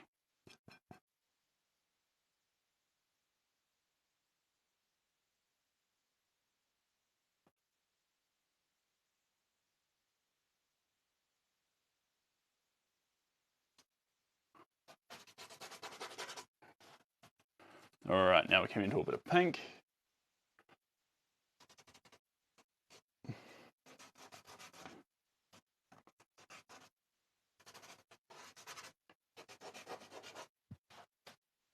All right, the AI kind of went nuts with the neck render and the reference, in my opinion. I kind of like it because it keeps the face looking beautiful and pure. Or like with the makeup and foundation all over it. And then it allows the neck to quite subtly indicate something. It's the first indication that actually, okay, there's age occurring here. I like it. All right, Let's get a bunch of, thank you very much. Oh yeah, got a little concoction here. Concoction, we finish off the last few steps of this painting. Cheers. I had to step away and came back. I'm surprised how I love how you surprised me with added texture to the face. Good, good. Surprises are good. And by the time we've finished it, everyone thought they liked it. I hope half the camp hates it, half the camp loves it. And then we'll be in the right space. It kind of looks right now like if you blur your eyes out a little bit, like she's got a droopy eye on this side. That's okay. You know what? We'll run with it. We'll see. Frida Kahlo would have painted. That's fun. All right. We'll take a Frida Kahlo. I think we're going to add a bunch of, not crystal white, but black and white. It just depends what I did with the black and white. There we go. Alrighty tighty. Let's put a little bit of this down here. Black, and combining it into white. Here we are. There we go. And we're going to go for grey. The excitement of grey. Who's excited for grey? Everyone's excited for grey. Motorbikes outside are excited for grey. Everyone's just like, God, I just want some grey. Why hasn't Seb added medium grey to more works? It's such an exciting and thrilling colour. Well, you know what, guys? Medium grey is actually pretty cool.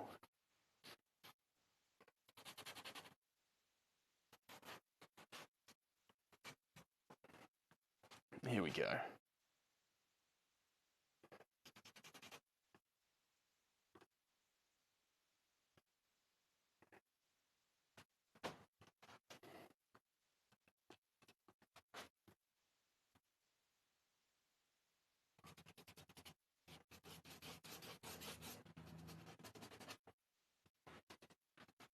There we go. And then a whole bunch more white.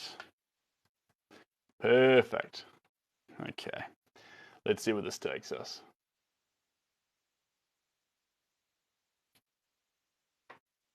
Whole bunch more.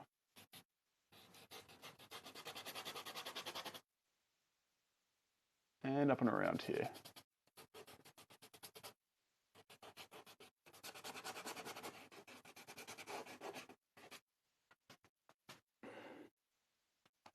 And then up through here.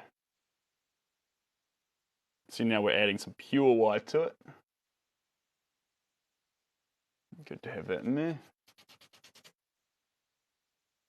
There's that first indication that the hair is grey. The pronounced brush strokes is giving it a little charm to this. All right. All right. She's a charming lady.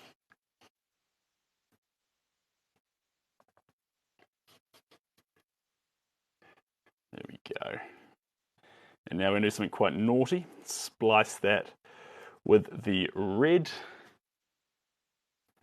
And get a little bit of this pink. And just give it a little bit more to these areas. Just a little bit more pink. You see how the pink's not overdone? But it's definitely popping.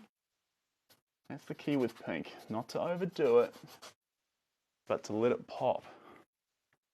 There we go.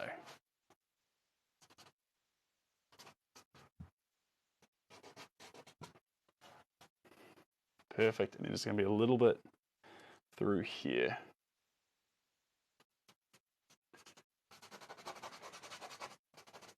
Perfect. Now, let's grab some of that white. Where else are we going to splice it on here?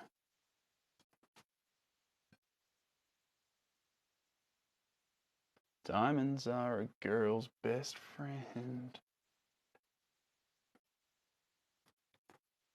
There we go.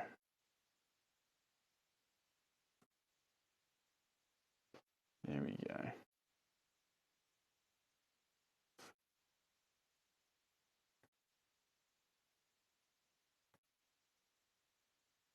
There we go.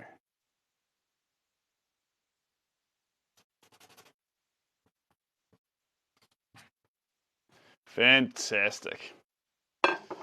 All right. Just have a look at that. Perfect.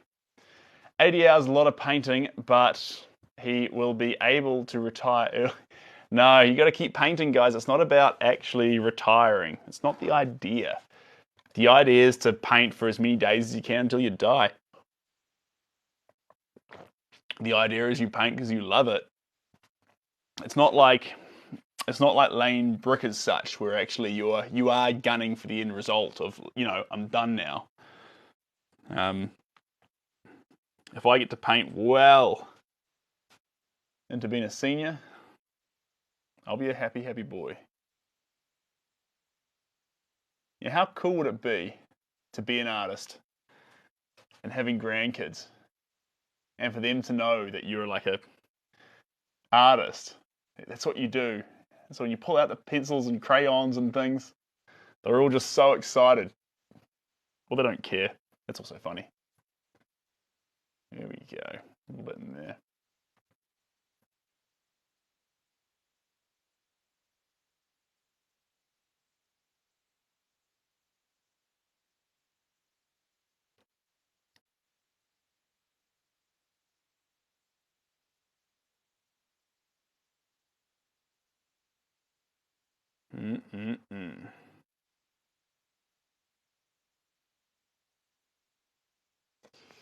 There we go. Over here on the nose. And on the lips. Moment on the lips. Forever on the hips. That's what they say. There we are. All right. Voila. There is our portrait of the lovely 80-year-old Barbie. It's an experiment. It's just for fun. We're just hanging out with it. Fun subject. Also a variety in the subjects you paint. Yes. But I had to admit that I don't do a whole lot of babies. I prefer elderly. I prefer wrinkles. I prefer the character you get in those textures. Oh, hold on. Sebastian. That grey coming through here. There's one giant point. God, how did I miss that? You absolute buffoon, Sebastian. Cheers, T. It's pretty different from the painting you've got, T, but yeah. We're doing a spread these days. Oh, dear. But it's fun. It's fun.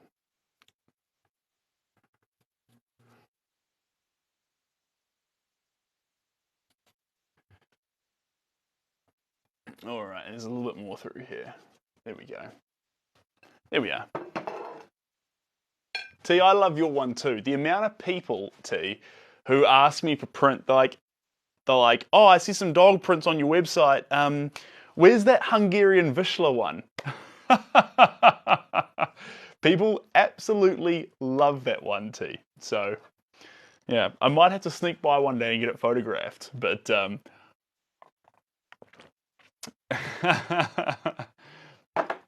anyway, guys, it's been an absolute pleasure getting to hang out with you today. We got a whole bunch done.